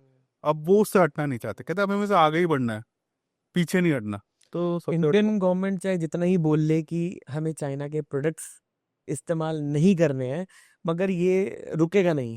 नहीं, मैंने वही कहा ना, चाइना डायरेक्ट आप पे इम्पैक्ट नहीं डालता, डायरेक्ट इम्पैक्ट डाल ही नहीं सकता, लेकिन वो इनडायरेक्ट डालता है। मतलब फोन के साथ चार्जर जरूरी है, आप चार्जर खरीदोगे ही खरीदोगे, और वो मेड इन चाइना होगा। वो मेड इन चाइना होगा आपका। अगर आप कोई प्रोडक्ट खरीद रहे हो, जैसे मैं कहता हूँ टीवी खरीद रहे हो आप, इंडियन टीवी खरीद रहे हो, पार्ट्स तो चाइना के हैं। बिल्कुल। China direct made in China ना करके मलेशिया से भेज देगा, प्रोडक्ट तो वो भी चाइना से आ रहा है। ताइवान से भेज देगा, वियतनाम से भेज देगा, बट वो कहाँ से आ रहा है? वो भी तो चाइना से। हम चाइना से नहीं खरीद रहे, चलो हमने 100% पॉलिसी बता, हम वियतनाम से खरीदेंगे, महंगा खरीदेंगे, हम मलेशिया से खरीदेंगे, हम ताइवान से। भाई उनको सप्लाई कौन कर रहा है? हाथ में चाइना से रहा है ना। हाँ तो चाइना से ही रहा है ना। आप डायरेक्ट ना लेके इनडायरेक्ट ले रहे हो। लोग क्या कह रहे हो, हम नहीं ले रहे चाइना से, कुछ भी ले रहे बिजनेस से, बट भाई जहाँ से बिजनेस ले रहे हो वो भी तो चाइना से ही आ रहा है ना। बिल्कुल। या तो ये कह दो कि हम चाइना ओरिजिन से नहीं लेंगे, तो वो बात पड़ती है। लेकिन ये तो फिर एक तरीके से बहलाने वाली बात होती है, दिल को बहलाने वाली, कि हम चाइना को इन्वॉल्व नहीं कर। But end of the day ground reality, market reality ये है कि अगले नेक्स्ट 25 ईयर्स तक चाइना डोमिनेट करेगा। और अब यूएसए की बात कर लेते हैं। यूएसए क्यों डोमिनेट करता है? सबसे बड़ी बात है यूएसए की इकोनॉमी, क्योंकि यूएसए एक ऐसी हब है कि आप उसकी इकोनॉमी नहीं कर सकते। पूरी कंपनी जैसे ऑल ओवर द वर्ल्ड में रहता है कि यार ये हमारे पास रिसेशन आ जाएगा तो हमारा क्या होगा, हमारे पास अगर पैसे की कमी होगी तो क्या होगा, हमें गोल्ड, जैसे इंडिया ने लास्ट कुछ ईयर से गोल्ड अपना गिरवी रख के ये सब किया था। बट यूएसए के पास ऐसा कुछ आ ही नहीं सकता, क्योंकि उनका इकोनॉमिक स्ट्रक्चर बहुत स्ट्रांग है। आपने एक कंपनी का नाम सुना होगा, ब्लैक रॉक। वो पूरा, उसके पास इतना पैसा है, इतना पैसा है वो, जितना यूरोप की इकोनॉमी नहीं है उसके पास उतना पैसा है। अच्छा। आपने देखा होगा जितने भी, जैसे जेफ बफे हो गए आपके, इवन एलन मस्क हो गए आपके, इनकी ट्रिलियंस में है इकोनॉमी। हम अडानी अंबानी तो कंपेयर ही नहीं कर सकते इनकी। तो जो जिसके पास इतनी नेटवर्थ है वो टैक्स भी उतना ही देता होगा, लाजमी है। टैक्स भी उतना देता होगा, और वहाँ का टैक्स सिस्टम हमसे ज्यादा है। तो आप खुद देखिए, वो उसकी इकोनॉमी पैरेलल तो टैक्स से ही खड़ी खड़ी ना। उनका मैन्युफैक्चरिंग हब्स है उनके पास, उनके है ही नहीं मैन्यू, वो भी डिपेंडेंट रहते हैं। बिल्कुल। और दूसरी सबसे बड़ी बात ये है कि उनकी इकोनॉमी बहुत स्ट्रांग है। उनके, हम इंडियंस भी जाके तो हम रेवेन्यू जनरेट करते हैं, तो उनके पास एक जगह से पैसा रिसोर्स नहीं, उनका मल्टी रिसोर्सेज है, तो उनकी इकोनॉमी बूस्ट होती है। वो भले ही दिखाए ना कि हम रिसेशन में ये है, बट यूएस से आज भी सुपर पावर है। मैंने कहा वो 25 साल तक भी रहेगी। वो इतना रेवेन्यू जनरेट कर देते हैं ऑल ओवर द वर्ल्ड के लिए, कि आज के टाइम में उसे सुपर पावर कहना इसलिए भी हम कहते हैं कि उसकी इकोनॉमी इतनी स्ट्रांग है कि वो कुछ भी कर सकता है। अगर आप मिलिट्री में ले लो, उसे पता है यूएसए ने अटैक कर दिया तो बहुत बड़ी बात हो जाती है। जहाँ यूएसए का नाम भी आ जाए, जहाँ अमेरिका का नाम आ हाँ, गया। कि वो लगता है सुप्रीम सी, बिल्कुल, सुप्रीम अभी, हाँ। तो वह है डोमिनेंट है। तो ये दोनों है काफी डोमिनेंट। बिल्कुल। आप 10 साल बाद अपने आप को कहाँ देखते हैं? What is your expectation from this industry, export import? देखिए, 10 साल के बाद अगर मैं अपने आप को कहीं देखूंगा, तो सबसे पहले तो मैं देखूंगा कि मेरे को सबसे पहले नॉलेज बेसिस से बात करते हैं कि मैं अभी भी, मैं अपने आप को हमेशा लर्निंग स्टूडेंट ही मानता हूँ, कि मैं हमेशा लर्न करता हूँ चीज़ें। तो मे भी हो सकता है कि 10 साल बाद मैं 2-3 क्लास आगे आ जाऊँ उसके लिए, कि अच्छा कोई ऐसी चीज़ें हैं जैसे जो मुझे अभी नहीं आती, या जिसके बारे में मुझे अभी भी डाउट्स हैं, तो हो सकता है उसमें थोड़ी सी एक्सपर्टीज आ जाए। और सेकंड थिंग, मैं 10 साल बाद एटलीस्ट देखता हूँ कि अभी जो हमारे कंसल्टेंट जो हमसे कंसल्टेंसी बेसिकली लाते हैं, वो अच्छी अर्निंग कर रहे हैं। तो मैं चाहता हूँ कि उसमें इंक्रीमेंट हो, कि बेसिकली अच्छी नॉलेज हो, वो देश के लिए कुछ करें, ग्रोथ करें, अपॉर्चुनिटी क्रिएट करें, इंडिया को आगे लेके जाएं, अगले 10 साल में डोमिनेंट बनाएं। सबसे बड़ा तो मैं ये देखता हूँ कि पर्सनल ग्रोथ से ज़्यादा प्रोफेशनल ग्रोथ में भी वो आगे बढ़े उसके लिए। तो बस मैं कहता कि पर्सनल प्रोफेशनल दोनों तरफ से ग्रोथ होनी चाहिए राइट। इंडिया की हम बात करें तो फिर अगर इंडिया बोलता है ऑलवेज कि मेक इन इंडिया की बात करता है हमारा भारत, मगर सामान आज भी ये चाइना से ही मंगवाता है। मैं आपको एग्जांपल देता हूँ। सबसे बड़ा इसमें, हमने मेक इन इंडिया शुरू किया था अराउंड 2015 में शुरू किया था। तो हम, हमारे में टेक की एग्जांपल ही देता हूँ, जैसे टेक की बात चल रही है, हमारे पास तब हुआ करते थे, स्पाइस हुआ करता था हमारे पास, लावा हुआ करता था हमारे पास, और माइक्रोमैक्स हुआ करता था। वो है ही नहीं आज। हमारे पास स्मॉल स्केल इंडस्ट्री इतनी बड़ी हुआ करती थी। मोदी जी ने कहा था हम इतनी ग्रोथ कर देंगे 2022-23 तक। सब आज के टाइम पे सरवाइव करना उनके लिए बहुत ज़्यादा मुश्किल हो रहा है, बहुत ज़्यादा। जीएसटी आई, फिर नोटबंदी आई। तो मैंने वही कहा ना कि आप जब उसको कर सकते हो, जब उसको पॉलिटिकल वे में ना लो। मेक इन इंडिया बहुत बड़ा, बहुत बढ़िया विजन था मोदी जी का, लॉन्ग टर्म विजन था, बट ग्राउंड रियलिटी अलग है। ग्राउंड रियलिटी पे हम पॉलिटिकल थॉट प्रोसेस, मैंने आपको बताया ना, पॉलिटिकल थॉट प्रोसेस है। अब जिसने, अगर कोई किसी स्टेट में काम हो रहा है, दिल्ली में हो रहा है, केजरीवाल सपोर्ट कर रहा है, केजरीवाल चला गया, पॉलिसी चेंज हो गई। अब दूसरी गवर्नमेंट है कह रही मैं आपको इस टर्म्स कंडीशन में सपोर्ट नहीं करूंगी, इस टर्म्स एंड कंडीशन में सपोर्ट करूंगी पॉलिटिकल वे में। यार वो भी क्यों अपनी एफर्ट लगाएगा? मैन्युफैक्चरर्स वाले, जो छोटे मैन्युफैक्चरर्स हैं, स्मॉल स्केल इंडस्ट्रीज हैं हमारे पास, और जो डोमिनेंट हो सकती है इंडिया के लिए, इवन फार्मर्स हैं, उनको ही नहीं पता पॉलिसीज चेंज हो जाएंगी। एमएसपी के लिए भी इतनी लड़ाई हो रही है भाई, कांग्रेस के टाइम पे कुछ और थी, बीजेपी के टाइम पे कुछ और है। तो मैंने ना हमारे यहाँ जो अभी थॉट प्रोसेस है, मेक इन इंडिया बहुत बढ़िया विजन है। अब जैसे चाइना ने विजन बनाया था कि 2025 का विजन बनाया था, उन्होंने अचीव कर लिया, क्योंकि उन्होंने सिर्फ इकोनॉमिक को फर्स्ट रखा कि नेशन फर्स्ट, हम उस पर कोई डिस्कशन नहीं करेंगे, हमें बस अपने आप को एक टैग देना है और हम उस पर ही आगे बढ़ेंगे। इंडिया ने अपने आप को टैग दिया मेक इन इंडिया का, बट अभी भी हमने जहाँ से शुरू किया था हम वहीं खड़े हैं। क्यों? क्योंकि हमारे पास वही थॉट प्रोसेस नहीं है। हमारे पास अभी भी यही है कि यार अपनी गवर्नमेंट पहले सेव करते हैं, ये तो होता रहेगा, Right. पॉलिसीज बनती रहेंगी। तो Right. हमें पॉलिटिकल वे में ना सोच कर सबसे बड़े हमें सोचना पड़ेगा इकोनॉमिक वे में। भारत में जो एक्सपोर्ट इंपोर्ट का काम है, ये सिर्फ बड़े लोगों का काम है या फिर आम आदमी भी इसमें कूद सकता है? नहीं, बिल्कुल, मैंने आपको बताया है कि जो इनिशियल इसमें आपका जो लगता है 2 to 5 lakhs लगता है अप्रॉक्स, और 2 to 5 lakhs में आपका सब आ जाता है बेसिकली। आज के टाइम पे सर्विसेज भी आपकी आ जाएंगी, सीए की सारी सर्विसेज आ जाएंगी, लॉयर्स की आ जाएंगी, फ्राइट फॉरवर्डिंग, सीएचए, सारी सर्विसेज आ जाएंगी। आज के टाइम पे यंग से 1.5 लाख का तो फ़ोन ही खरीद लेते हैं। तो इज़ क्वाइट ईजी, लेकिन मैंने वही कहा ना, विजन नहीं है अभी हमारे पास। क्योंकि आप जो मैंने ना, आप कहाँ से सीखोगे आज के टाइम में? सोशल मीडिया, यूट्यूब, यही सब चीज़ें पर। लेकिन यही है कि ये आपको इतना डाइवर्ट कर देते हैं, रोज नए प्रोडक्ट लेके आ जाएंगे आपके पास कि ये प्याज लो, ये लो। मैंने कहा हर बंदा कर सकता है इजीली। मैंने आपको जस्ट एग्जांपल दे दिया कि अगर ई कॉमर्स से अगर आपको स्टार्ट करना है तो 50 to 75 thousand का, इंक्लूडिंग डॉक्यूमेंटेशन सब कुछ। प्रोडक्ट के लिए जाना है तो आपको 2 to 5 lakhs का खर्चा आएगा। कोई भी कर सकता है, कोई भी कर सकता है। आपका पैन कार्ड, आधार कार्ड होना चाहिए, आपके 90% डॉक्यूमेंट बन जाएंगे। अच्छा। That's a big thing. उसमें हम हेल्प करते हैं। तभी मैंने कहा ना, मैं कंसल्टेंट के लिए हमारे पास सारी सर्विसेज हैं, हम आपको सब कुछ देते हैं। लॉयर्स भी देंगे, सीएस भी देंगे, फ्राइट फॉरवर्ड भी देंगे, और सीएचए सब कुछ देंगे। प्लस अगर आपके पास प्रोडक्ट भी नहीं है, कुछ भी नहीं है आपके पास, अब जस्ट आते हो कि मेरे पास पैसा है, मुझे इन्वेस्ट करना है, तो हम आपको वो बैकग्राउंड देंगे कि भाई ठीक है, हम आपको प्रोडक्ट, हम आपको 4 प्रोडक्ट दिखा देंगे, ये मार्केट में डोमिनेट करते हैं, हमारे पास इसके मैन्युफैक्चरर्स भी हैं, आपके ब्रांड की हम लेबलिंग भी करा देंगे, आपका मार्केट। लेकिन आपको नेगोशिएशन खुद करनी है बायर से जाके।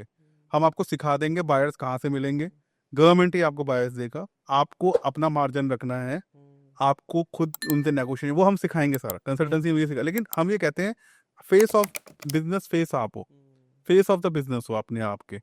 अगर आपका एबीसी बिजनेस है, आप उसके फेस हो, आप फ्रंट में रहो। हम आपके लिए 100% सपोर्ट में खड़े हैं। आप जाइए, कहीं भी जाइए, आप एग्जीबिशंस में जाइए, ट्रेड्स में जाइए, बायर से बात कीजिए। मैं कहता हूँ एक बार से बात नहीं होती, झिझक आती है कि भाई 10 क्वेश्चंस माइंड, आप हमारे पास आइए, क्वेश्चंस पूछिए, हम आपको सेकंड टाइम फिर भेजेंगे, थर्ड टाइम भेजेंगे। आप एटलीस्ट बात तो कीजिए उसके। और सबसे पहले अपनी कम्युनिटी में जाइए, आपका जो प्रोडक्ट है उस कम्युनिटी के लोगों से मिलिए जाके। वहाँ पे आपको खुद ही बायर्स मिल जाएंगे, खुद ही आपको पॉजिटिव नेगेटिव पता चल जाएंगे। मैं तो आपको 5 प्रोडक्ट का दे रहा हूँ, आप पांचों प्रोडक्ट के उसमें जाइए, एग्जीबिशंस में जाइए, बात कीजिए लोग। फिर आपको लगता है कि आप एक प्रोडक्ट में डोमिनेट कर सकते हैं, तो उस पर थोड़ी सी रिसर्च कीजिए अपनी, और आप हम सारा आप इन्वेस्टमेंट तो है ही आपके पास, आपके पास सपोर्ट भी है हमारा डॉक्यूमेंटेशन का, और बायर्स भी आपके पास है, बस शुरू कर दीजिए इसके लिए। तो इट्स क्वाइट इजी, बट आपके पास प्रॉपर नॉलेज होनी चाहिए, राइट। प्रॉपर अवेयरनेस होनी चाहिए, विजन होना चाहिए, और आपका डायरेक्शन होनी चाहिए। गलत चीज़ों में मत पड़ो कि यूट्यूब पे आपने किसी इंटरनेशनल ट्रेनर को देख के उसका कोर्स ज्वाइन कर लिया, 15, 16, 20 हज़ार रुपए का ज्वाइन कर लिया, इतने में तो आपके 50% डॉक्यूमेंट बन जाएंगे। राइट डायरेक्शन की आपने बात करी है ना यहाँ पे, right direction is most important ये इस बिजनेस के अंदर, क्योंकि इतने सारे डॉक्यूमेंटेशन होते हैं, आपको पता ही नहीं होगा। मैंने आपको ये कहा ना कि कोई भी काम करो लीगलाइज ढंग से करो, क्योंकि आप अगर फ्रस्ट्रेशन में आके इलीगल आपने कोई काम कर लिया, और एक बार गवर्नमेंट की नॉलेज में आके इलीगल करते हैं, गवर्नमेंट से चलो बच गया, 1% में चांस लेता हूँ, 1%, अभी किस्मत बहुत अच्छी है, आप बच गए। कहीं आप यूके, यूएसए, यूरोपियन मार्केट में जाके वहाँ के स्टैंडर्ड पे जाके फंस गए आप, कि आपने गलत चीज, आप ब्लैक लिस्ट हो जाओगे। और एक बार आप ब्लैक लिस्ट हो गए, लाइफ टाइम आप एक इम्पोर्ट एक्सपोर्ट नहीं कर पाओ।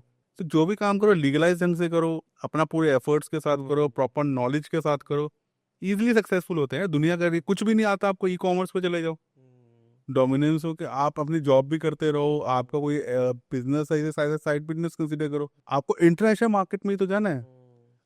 आप अमेजोन यूएसए पे चले जाओ, अमेजोन यूरोप पे चले जाओ, अमेजोन यूके पे चले जाओ, वहां पे तो अपना सामान तो आप डिस्प्ले कर रहे हो ना वर्ल्ड मार्केट में।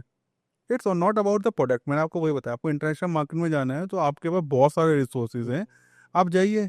बट मेन है डॉक्यूमेंटेशन, मेन है आपका प्रोडक्ट डोमिनेशन, कि आप किस प्रोडक्ट में डोमिनेट करते हैं, क्या डायरेक्शन है आपके पास, दैट्स द इम्पोर्टेंट थिंग। आपने देखा वो लिज्जत पापड़ आपका सबसे बड़े केस स्टडी में, आपको बताऊं कहाँ से उन्होंने शुरू करा था और आज कहाँ पहुंच गए। 16,000 17,000 करोड़ की उसकी वैल्यूएशन है आज के टाइम पर। कहाँ से शुरू किया था उन्होंने, घर बैठ के ही उन्होंने शुरू किया था। राइट। तो उनको तो नॉलेज भी नहीं थी, ज्यादा इलिटरेट्स बेसिकली। जब वो लोग, उनका लेकिन उनका विजन क्लियर था कि हमें एक प्रोडक्ट पे अपनी डोमिनेंट हासिल करनी है और एक ही प्रोडक्ट पे हमें वर्क करना है, तो और उन्होंने एक ही प्रोडक्ट पे वर्क करके आगे बढ़ गए। आप अगर 20 प्रोडक्ट के बारे में फोकस करोगे तो आप नहीं कर पाओगे। 5 प्रोडक्ट पे फोकस करो, उस पर रिसर्च करो, जो आप पे लगता है कि आप इजीली अचीव कर सकते हो उस पर वर्क करो, आप इजीली आप डोमिनेट कर लोगे वर्ल्ड मार्केट के अंदर। राइट। इंडिया का जो युवा है, जो यूथ है, वो इम्पोर्ट पे ज्यादा विश्वास करता है। तो क्या आज का युवा इम्पोर्ट करके, कुछ भी इम्पोर्ट करके करोड़पति बन सकता है? आपका क्या मानना है इसके ऊपर? तो मैंने आपको बताया था कि इम्पोर्ट 2 तरीके के हो सकते हैं। एक होता है नेसेसिटी, जिसमें मैंने को बताया कि डॉक्टर है, वो अपने को इक्विपमेंट इम्पोर्ट कर रहा है तो उसकी नेसेसिटी है, क्योंकि उसकी रिक्वायरमेंट है बेसिकली अपने क्या कहते हैं हॉस्पिटल्स के लिए, उसके लिए। एंड सेकेंडली कोई हमारे मैन्युफैक्चरर्स हैं, वो अपना कोई मेन प्रोडक्ट बना रहे हैं, कुछ भी बना रहे हैं, उसके लिए उनको चाहिए, वो इम्पोर्ट करते हैं। और कोई कार्स बन रही है, ये सब बेसिकली जो डेली बेसिस की चाहिए उसके लिए इम्पोर्ट कर रहे हैं। They add the revenue, revenue वो जनरेट कर रहे हैं, क्योंकि वो end of the day government को भी टैक्स दे रहे हैं उसके लिए सब कुछ, और अपनी सर्विसेज भी दे रहे हैं, इंटरनेशनल वहाँ पे क्लाइंट्स भी आ रहे हैं। तो end of the day services कि हम सर्विसेज दे के उसको गवर्नमेंट को रेवेन्यू जनरेट कर रहे हैं। हाँ, जैसे अपोलो हॉस्पिटल्स हैं, मैं जैसे एग्जांपल दे रहा हूँ, ऐसे बहुत बड़े बड़े हॉस्पिटल्स हैं, मोस्टली इम्पोर्टेड। आप देखिए यूज में आते हैं, उनके जो भी इक्विपमेंट्स होते हैं, दे पे फॉर द गवर्नमेंट। तो करोड़, तो गवर्नमेंट को तो करोड़ों में टैक्स नहीं दे रहे, एक तरीके से आपके लिए रेवेन्यू जनरेट कर रहे हैं वो इम्पोर्ट करके आपके लिए। दूसरे तरह का इम्पोर्ट आता है कि आप इम्पोर्ट करके उसको एक्सपोर्ट कर रहे हैं, कि आप रॉ मटेरियल मंगवा रहे हैं, उसे फिनिश्ड गुड्स में कन्वर्ट करके आप आगे उसको एक्सपोर्ट कर रहे हैं। वो भी गवर्नमेंट के लिए एक तरीके से आप रेवेन्यू जनरेट कर रहे हैं, और उस पर आपको गवर्नमेंट जो आपका जीएसटी आपके लिए माफ कर देती है आपको उसके लिए, और काफी बेनिफिट्स देती है गवर्नमेंट के, कि आप रेवेन्यू जनरेट कर रहे हो। थर्ड चीज आती है लग्जीरियस, कि आप जो है वो गवर्नमेंट को कुछ नहीं दे रहे। अब एक आईफोन आप मंगवा रहे हैं, दुबई से इतने आप देखते हैं कि लग्जीरियस प्रोडक्ट इंपोर्ट कर रहे हैं। हम यूएसए से क्या कहते हैं कुछ ऐसे आइटम्स मंगवा रहे हैं एज लग्जीरियस, जो हमें रिक्वायरमेंट नहीं है, but just for the luxurious, वो गवर्नमेंट में रेवेन्यू दे ही नहीं है। देखिए इंडिया का फॉरेक्स वहाँ पे जा रहा है हमारा, हम अपनी तरफ से उनको ज़्यादा पे कर रहे हैं, या फिर हम दुबई मार्केट में जाके अपनी करेंसीज को ही डाउन कर रहे हैं एक तरीके से। तो बिल्कुल कर सकते हैं इंपोर्ट, अगर आप नेसेसिटी पर्पस के लिए कर रहे हैं, गवर्नमेंट रेवेन्यू जनरेशन के लिए कर रहे हैं, डेफिनेटली इट्स वर्क। बट अगर आप सिर्फ लग्जीरियस प्रोडक्ट्स के लिए कर रहे हैं, तो फिर तो एक तरीके से अपनी मार्केट ही आप खराब कर रहे हैं ना। कि जैसे मेक इन इंडिया में आपने कहा था, इंडियन करेंसी, इंडिया की करेंसी सर्कुलेट हो रही है। अब यहाँ पे इंडियन करेंसी को आप डॉलर्स में कन्वर्ट कर रहे हो, दिरहम्स में कन्वर्ट कर रहे हो, एबीसी जिस भी कंट्री में जा रहे हो उसकी करेंसी में कन्वर्ट कर रहे हो, तो इसमें गवर्नमेंट का तो लॉस ही है कि हमारी करेंसी बाहर जा रही है। बट अगर आप कोई नेसेसिटी के लिए प्रोडक्ट मंगवा रहे हो तो उसमें रेवेन्यू जनरेशन हो रहा है, तो उसमें आपको गवर्नमेंट के बेनिफिट्स मिलते हैं उसके लिए। तो डेफिनेटली इम्पोर्ट इसमें आपको हेल्प करता है। राइट। क्या हम इम्पोर्टेड प्रोडक्ट्स को खरीद के हम अपनी भारत की मार्केट को मार रहे हैं? नहीं, सेम थिंग मैंने आपको बताया कि अगर मैं कहूँ कि जैसे मैं कोई बहुत बड़ा मेरा हॉस्पिटल है, मुझे कुछ ऐसे इक्विपमेंट्स की ज़रूरत है जिसके बिना मैं ऑपरेशन नहीं कर सकता। अब मैं इंडियन मार्केट में वो प्रोडक्ट है, बट मुझे कॉन्फिडेंस नहीं है उस पर। हमारे पास सब कुछ है, बट जो उसको बाय करने वाले जैसे हम लोग हैं, जैसे कॉमन पीपल्स हैं या प्रोफेशनल्स हैं, उन्हें उस पर कॉन्फिडेंस नहीं है। That's the biggest problem. Confidence आएगा कैसे? जब उसका सर्कुलेशन होगा, जब उसको आप डेमोस्ट्रेशन अच्छा करेंगे। राइट। हर चीज हमारे पास है इंडिया के पास, लेकिन बायर्स के पास कॉन्फिडेंस नहीं है कि हम ये खरीदें और ये वर्क करेगा। फिर वो सोचते हैं यार, जब जैसे ऑपरेशंस की बात आ जाती है, या फिर कहीं रॉकेट्स साइंस की बात आ जाती है, या फिर कई ऐसे बड़े बड़े प्रोजेक्ट्स हैं जिस पे अरबों करोड़ों रुपए लगे हुए हैं, उनका कॉन्फिडेंस ही नहीं है कि यार मैं इंडियन प्रोडक्ट खरीदूंगा तो अगर बीच में कुछ हो गया बेसिकली, या फिर ये प्रोजेक्ट काम नहीं चला, या फिर कुछ कुछ भी एबीसी कुछ भी हो गया, तो यार इससे अच्छा है कि मैं थोड़ा पैसे डाल के यूएसए से मंगवा लेता हूँ, थोड़ा पैसे डाल के मैं चाइना से मंगवा लेता हूँ। तो हमारा माइंडसेट बहुत अच्छा है कि यार हम रेवेन्यू जनरेट कर रहे हैं, बट एक कॉन्फिडेंस जो वाली बात होती है इंडियन मार्केट में वो नहीं है, क्योंकि अभी भी हम इंडियन मार्केट को as compare to other market उतना बूस्ट नहीं मानते ना, उतना अभी कॉन्फिडेंस है अभी हमें कि यार इंडियन प्रोडक्ट भी सक्सेसफुल है एज कम्पेयर टू यूएस से। और चाहे क्यों, सबसे बड़ी प्रॉब्लम वही है ना कि अभी हम उस लेवल पे पहुंचे ही नहीं है।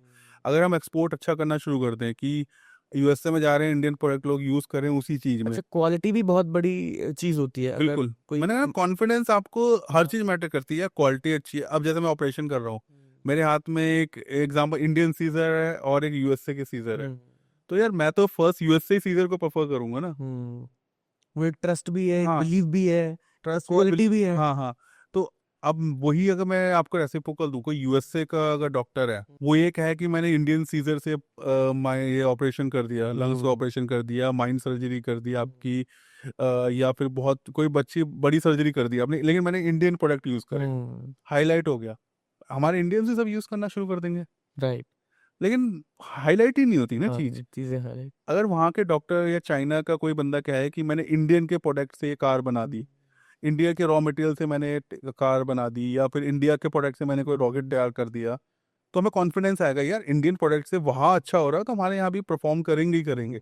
आज चंद्रयान था, उसमें इंडिया का सबसे बड़ी उसमें सब कुछ इक्विपमेंट से बेसिकली सब कुछ था, तो हमें कॉन्फिडेंस आ गया कि हम चंद्रयान के नेक्स्ट लेवल पे इंडिया के थ्रू ही जा सकते हैं। बट बाकी चीज़ों का अभी मार्केट में उतना कॉन्फिडेंस नहीं है कि हम मार्केट को एज कम्पेयर अभी भी इम्पोर्ट को कम कर सकें। वो कॉन्फिडेंस लाना बहुत जरूरी है अभी। क्या अमेजोन, अलीबाबा या इंडिया मार्ट जैसी साइट्स पे बिजनेस करना ही असली एक्सपोर्ट है? देखिए, मैंने वो बताया ना, एक्सपोर्ट को आप डिवाइड कर सकते हो दो चीज़ों में। या तो प्रोडक्ट आप खुद भेजिए जिसमें पूरी टीम इन्वॉल्व होती है, बेसिकली लॉजिस्टिक्स इन्वॉल्व होगा आपका, कंप्लाइंसेस आएंगे, आपका पेपर वर्क्स होगा, कस्टम इन्वॉल्व होगा, ये वो हो गया। अब एक दूसरी चीज़ आ जाती है आपकी ई कॉमर्स, जैसे आपने बताया अलीबाबा हो गया और अमेजोन हो गया, अमेजोन यूएस हो गया, यूके मार्केट हो गई, और इंडिया मार्ट तो इंडिया है ही है अपना। तो यहाँ क्या होता है कि आपके जो प्रोडक्ट है वो आप वर्ल्ड मार्केट में बेचते हो, मतलब सेल करते हो बेसिकली। इसमें आपका लॉजिस्टिक्स नहीं लगता, जो भी आपका खर्चा होगा वो अमेजोन लेगा आपका। जो भी खर्चा है वो आपका अलीबाबा या जो एबीसी साइट्स हैं जिसमें भी आप अपना प्रोडक्ट डाल, उसमें सिर्फ आपको कॉस्टिंग देनी होती है। उसमें आपका रिस्क कम हो जाता है आपका। जैसे आपका कोई प्रोडक्ट है, ठीक है, रिटर्न हो गया, कुछ हो गया, तो आपका फाइनेंशियल लॉस होगा आपका। एज अ इंडियन में सबसे बड़ा यही है कि मैं यही कहूँगा कि ई कॉमर्स में अगर आप जा रहे हो तो आप फाइनेंशियली थोड़े अच्छे स्ट्रॉन्ग रहेंगे, 50 to 75,000 अगर आपको इतना है तो आप सबसे पहले ई कॉमर्स में ही जाइए, क्योंकि एटलीस्ट आपको मार्केट का अंदाजा लग जाएगा। लेकिन ई कॉमर्स में जाके आप जो है फिर एक तरीके से फंसने वाली बात होती है, क्योंकि अगर मैं ई कॉमर्स पे जा रहा हूँ, मैं जैसे कि मैं सबसे सिंपल एग्जांपल देता हूँ, जैसे ये इवन पानी की बोतल है, मैं किसी मैन्युफैक्चरर के पास जा रहा हूँ, मैं एक तो उसको ऑर्डर नहीं करूंगा, मैं 1000 ऑर्डर करूंगा, 1000 की मेरी कॉस्टिंग लग गई। लेकिन ई कॉमर्स में तो मैं एक ही बेचूंगा या 10 बेच दूंगा कि भाई मैं 10 का सेट बेच रहा हूँ। तो मुझे उसके लिए भी तो वेयर हाउस चाहिए ना, बाकी जो मैंने 1000 बनवाई है, 900 के लिए वेयर हाउस चाहिए। राइट। और वेयर हाउस के लिए मैं पे भी करूंगा, इलेक्ट्रिसिटी हो गया उसका, जो भी मंथली बिल्स जो डेली बेसिस पे जो भी रहेगा, लेबर कॉस्ट लगेगी, वो सब मैं पे करूंगा। वो मेरी तरीके से इन्वेस्टमेंट है कि जब बिकेगा तो मेरा कॉस्ट कवर हो जाएगी, जब तक नहीं बिका है तो रखा हुआ है। बिल्कुल। तो जस्ट लाइक आप इसे मार्केट कह सकते हैं, जैसे होलसेल मार्केट हो गया, नॉर्मल ग्रोसरी शॉप हो गई, या फिर नॉर्मली मॉल्स हो गए, ये प्रोडक्ट रख देते हैं शेल लाइफ के। ये बिकेगा तो ठीक है, नहीं बिकेगा तो डिस्प्ले तो हो ही रहा है, एटलीस्ट मार्केट तो हमारी बनी रही है ना। तो हमारा कैटलॉग बन रहा है, स्ट्रांग हो रहा है, हमारा पोर्टफोलियो स्ट्रांग हो रहा है, हमारा बिजनेस बेस स्ट्रांग हो रहा है। तो ई कॉमर्स बेसिकली मैं कहूँगा कि लॉन्ग टर्म है, कि आप लॉन्ग टर्म इन्वेस्टमेंट में जा सकते हो, पेशेंस के साथ जा सकते हो, तो डेफिनेटली आप जाइए। क्योंकि अगर एक बार आपका बिकनी चीज़ शुरू होगी तो आपके कस्टमर्स बन जाएंगे, फिर रेगुलर चीज़ें बिकनी शुरू हो जाएंगी आपकी। जैसे सोना बेल्ट था, मैं एग्जांपल देता हूँ, सोना बेल्ट आया था बहुत टाइम पहले, वो कुछ भी नहीं करता था, बट उसकी आप डिमांड देख लो, 1200 1500 रुपये का बिकता था। बिल्कुल। उसकी ओरिजिनल कॉस्ट 100 200 रुपये थी, वो भी तो बिक ही रहा था ना। तो ऐसा कुछ आप प्रोडक्ट लाइए, या तो बिल्कुल ही बिके, बिल्कुल ही ऐसा बिके, या फिर ऐसा कॉमन प्रोडक्ट ला दीजिए जो बिक तो रहा है। बट वही ना, मैंने आपको हमेशा सबसे पहले ही इसमें कहा था, रिसर्च रिसर्च लेके जाइए ना ई कॉमर्स साइड में। अगर आपको कोई ऐसा प्रोडक्ट है आपका, जैसा मैन्युफैक्चरर हो, मैं हुई इसका पानी की बोतल का, तो मैं वही डालूंगा, मुझे कहीं और बाहर जाने की जरूरत ही नहीं, मेरा पैसा सेव हो रहा है। लेकिन कोई मैं नया बंदा हूँ, मैं रिसर्च करके डालूंगा। जैसे भाई फिटनेस प्रोडक्ट है, वो शिलाजीत में एग्जांपल देता हूँ, वो ऑल ओवर द वर्ल्ड बिक रहा है, उसकी शेल लाइफ भी कुछ नहीं है, और मैं इजीली वहाँ पे क्या कहते हैं, उसको प्लेन के थ्रू भी भेज सकता हूँ, जल्द से जल्द उसको भेज सकता हूँ, तो मेरा उतनी कॉस्टिंग भी कम आएगी। वहाँ पे मेरे वेयर हाउसिंग है, मैं वहाँ पे भी इसको यूज़ कर सकता हूँ। तो काफ़ी चीज़ें कंसेशन, जैसे आप मेरी कंसल्टेंसी में आएंगे, आप, मैं आपको यही कहता हूँ कि मैं एग्जाम, आप पहले मैन्युफैक्चरर हैं आप, या फिर आपका किसी प्रोडक्ट है, तो कितना आपको टाइम लगेगा उसको कंज्यूम पूरा प्रॉपर करने में।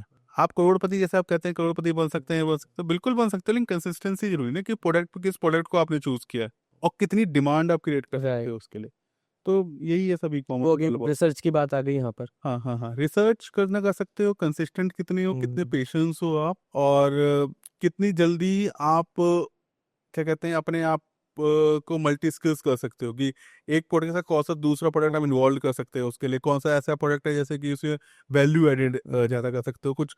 जैसे आप 4 प्रोडक्ट दे रहे हो, उसके साथ एक फ्री दे दो आप, तो वो ये कि वैल्यू फॉर द मनी या वैल्यू एडेड आप कर सकते हो। तो वही हम थोड़ी स्किल सिखाते हैं जब बंदा हमारे पास कंसल्टेंटी लेने आता है, राइट। तो उसको पूरा कंसल्टेंसी में हम यही सिखाते हैं उसको थोड़ा सब राइट। कुछ। क्या भारत आत्मनिर्भर बन सकता है अगर हम विदेशी ब्रांड्स को छोड़ दे तो? मैंने आपको बताया ना कि हमारे पास सब कुछ है, सब कुछ है हमारे पास। हमारे पास लेबर फोर्स है, हमारे पास अच्छी मैन्युफैक्चरिंग हब है हमारे पास यूथ है हमारे पास, लेकिन कॉन्फिडेंस नहीं है लोगों में कि। क्या हम कह सकते हैं कि हम अपनी ही चीजों को अपने ही लोगों तक नहीं पहुंचा पा रहे, या उनकी ब्रांडिंग नहीं कर पा रहे, या उनकी अवेयरनेस नहीं क्रिएट कर पा रहे? नहीं नहीं, मैंने वही कहा ना कि कॉन्फिडेंस की बहुत, ट्रस्ट और कॉन्फिडेंस की कमी है। जैसे मैंने आपको एग्जांपल दिया है कि मेरे पास एक यूएसए की सीजर है, एक इंडियन सीजर है।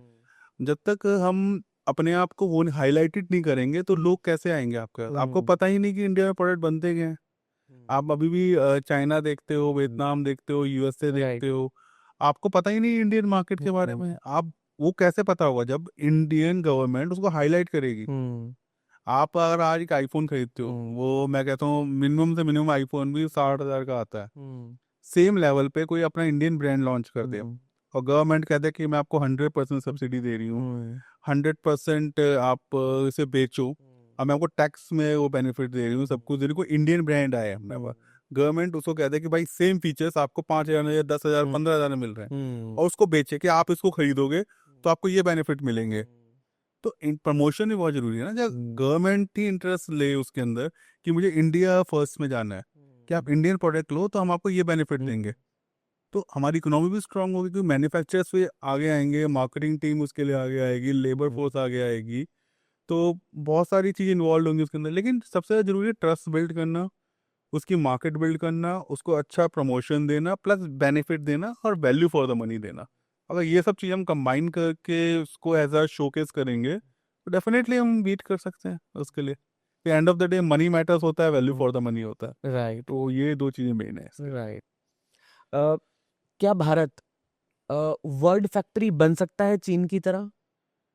बिल्कुल बन सकता है। मैंने आपको कहा सिर्फ 2 चीज़ों पे हमें वर्क करना है। एक तो वन नेशन वन एजुकेशन, की हमें अपने यूथ को इतना ज़्यादा एजुकेटेड करना है कि जॉब्स उनके पास खुद आए, वो जॉब्स के पास ना जाए। आज हम एक निकालते हैं, कोई वैकेंसी निकालते हैं तो 50,000 लोग पहुंच जाते हैं, इवन पीएचडी वाले तक पहुंच जाते हैं, क्योंकि उनकी स्किल्स नहीं, मल्टी स्किल्स नहीं है उस चीज़, वो उन चीज़ के लिए ट्रेन नहीं है। अगर हम अपने यूथ को मल्टी स्किल्स बना दें कि भाई आप जो है जॉब से पैसा नहीं कमा पा रहे हो, आपके लेकिन स्किल्स है, आप और स्किल से पैसा कमा लीजिए। आप टेक्निकल हैं, आप मोबाइल बिजनेस में चले जाइए, आप कारपेंटर्स चले जाइए, आप इनोवेशंस में चले जाइए। अगर आप कुछ ज़्यादा क्रिएटिविटीज़ है आपके लिए, हमारे साइंटिस्ट के साथ आप काम कीजिए। तो मैंने बोला मल्टी स्किल्स आप अपनी लेबर, अपनी यूथ को कीजिए, उनको वोकेशनल ज़्यादा दीजिए, वन नेशन वन एजुकेशन लिखिए। तो जितनी ज़्यादा यूथ आपकी स्किल्ड होगी और जितनी ज़्यादा यूथ आपकी एजुकेटेड होगी, और एजुकेशन वो नहीं, वन नेशन वन एजुकेशन, जो मिनिस्टर का बच्चा एजुकेशन ले रहा है वही आपका फार्मर का बच्चा एजुकेशन ले, क्यों नहीं वो बन सकते आप? यही तो डिफरेंस है हमारे और अदर कंट्रीज में, एजुकेशन और लेबर, स्किल्ड लेबर्स का। बिल्कुल। बाकी वहाँ पर सब कुछ है हमारे पास। क्या आपके पास कभी किसी व्यक्ति ने एक्सपोर्ट का काम शुरू किया हो, और कैसे शुरू किया, और अभी वो कितना कमा रहा है? देखिए, मैं पहले आपको वो नाम तो मैं नहीं लूंगा क्योंकि हमारे एनडीए साइंस होते हैं, नॉन डिस्क्लोजर एग्रीमेंट साइन होते हैं। तो मैं आपको जस्ट लेमैन में बताता हूँ, हमारी कंसल्ट से में बेसिकली लोग आते हैं और मैंने बताया ना, हमारा सबसे पहले ये होता है कि मतलब उसकी स्क्रीनिंग करते हैं सबसे पहले कि उसका बैकग्राउंड क्या है, वो किस बैकग्राउंड से आया है, किस पर्पस के लिए आया है, किसी पैसा कमाने आया है, ग्रोथ के लिए आया है, अपॉर्चुनिटीज़ के लिए आया है हमारे पास। और फिर हम उसको एज अ प्रोडक्ट्स के लिए बताते हैं कि आपको किस प्रोडक्ट में जाना चाहिए, कैसे शुरुआत करनी चाहिए। तो हमारे एक दो हैं कंसल्टेंट जो अच्छा कमा रहे हैं बेसिकली, एक तो करोड़ में भी कमा रहे हैं, क्योंकि वो यूरोपियन मार्केट को और बेसिकली अफ्रीकन मार्केट को उन्होंने कैप्चर किया हुआ है पूरा। एंड बेसिकली वो जो है वो एग्री बैकग्राउंड से, एग्रीकल्चर बैकग्राउंड से है सारा। तो हमने उनको सर्टिफिकेशंस में उनकी हेल्प की थी उसकी सारी। और आज वो अच्छा कमा रहे हैं, क्योंकि उनके पास जब उन्होंने शुरू में आए थे उन्होंने कहा था कि हम मैन्युफैक्चरर ही हैं और प्लस हम एग्रीकल्चर बैकग्राउंड से हैं, 2-3 लोग थे वो। तो उन्होंने कहा था हमारे पास इतना पैसा इन्वेस्ट करने के लिए, और 8-10 लाख के आसपास था इन्वेस्टमेंट करने के लिए। तो उन्होंने मार्केट मुझे बताई थी कि उन्होंने कहा था मुझे यूएई जाना। मैंने यूएई मत जाओ, वहाँ पे सबसे ज़्यादा आपके पास वो होते हैं, स्कैम्स होते हैं। वे कहते हैं हमें मलेशिया टारगेट करना है। मैंने कहा देखो यार, सिंपल सी बात है, मलेशिया, यूएई और श्रीलंका, आप मत जाओगे, यहाँ सबसे ज़्यादा स्कैम्स होते हैं। वो होके भी आए थे वहाँ पे। तो मैं आपको एग्जांपल देता हूँ कि आज का किस लेवल का फ्रॉड चल रहा है। वो वहाँ पे गए, वो लोग यूएई गए, वहाँ पे पैसा अच्छा था, मतलब काफ़ी अच्छे बैकग्राउंड से थे। तो वहाँ पे उन्हें कोई ऐसे ट्रेडर मिल गया कि भाई साहब मैं आपकी यहाँ पे कंपनी खुलवा देता हूँ यहाँ पे यूएई में, आप इंडिया से सामान बेचो, इंडिया के गवर्नमेंट के बेनिफिट लो, आपका इंश्योरेंस हो जाता है, ईपीसीजी गवर्नमेंट भी आपको इंश्योर करके देगी, आपका सामान भी डूब जाएगा तो आप पैसे इंश्योरेंस में आपका सारा पैसा कवर हो जाएगा, सामान भी बिक जाएगा आपका, आपको तो दोनों तरफ से फायदा है। तो उसने भाई वो बातों में आ गए उनमें से एक बंदा। तो वहाँ पे उन्होंने 5-6 लाख रुपए इन्वेस्ट करके इंडियन करेंसी के हिसाब से वहाँ पे उन्होंने कंपनी खोल ली अपनी। भाई वो खुश हो गए, भाई कंपनी खुल गई हमारी, अब तो हमारी यूएई में भी कंपनी है, इंडिया में भी कंपनी है, हम यहाँ से सामान बेचेंगे, गवर्नमेंट बेनिफिट भी लेंगे, कुछ हो जाता है तो गवर्नमेंट इंश्योरेंस दे ही है। उन्होंने शुरू कर दी, उन्होंने कंटेनर तक सब कुछ बुक कर दिया। कंटेनर के बाद जब एग्रीमेंट साइन हुआ, सब कुछ साइन हुआ, तो कंटेनर वहाँ पहुँचा।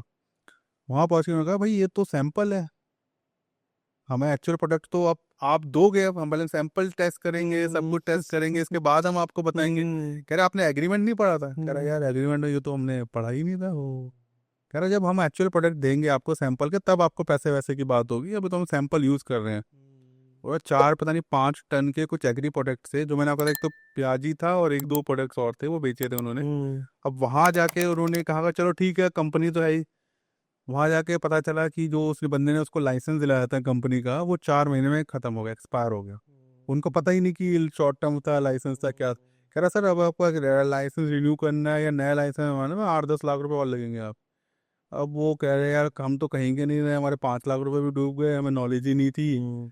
तो फिर उन्होंने ये सब बातें मुझे बताई। मैंने कहा यार देखो, सबसे पहले अगर आप कोई भी बिजनेस कर रहे हो, कुछ भी कर रहे हो, गवर्नमेंट सपोर्ट, वहां पे उसने किसी गवर्नमेंट पर्सन को इन्वॉल्व किया था? कह रहे नहीं, हमने तो अपने डॉक्यूमेंट दे दिए, पैसे दे दिए, उसने लाइसेंस दे दिया हमको 1 महीने में। तो मैंने कहा यार सबसे बड़ी बेवकूफ़ी आप यही तो कर देते हो।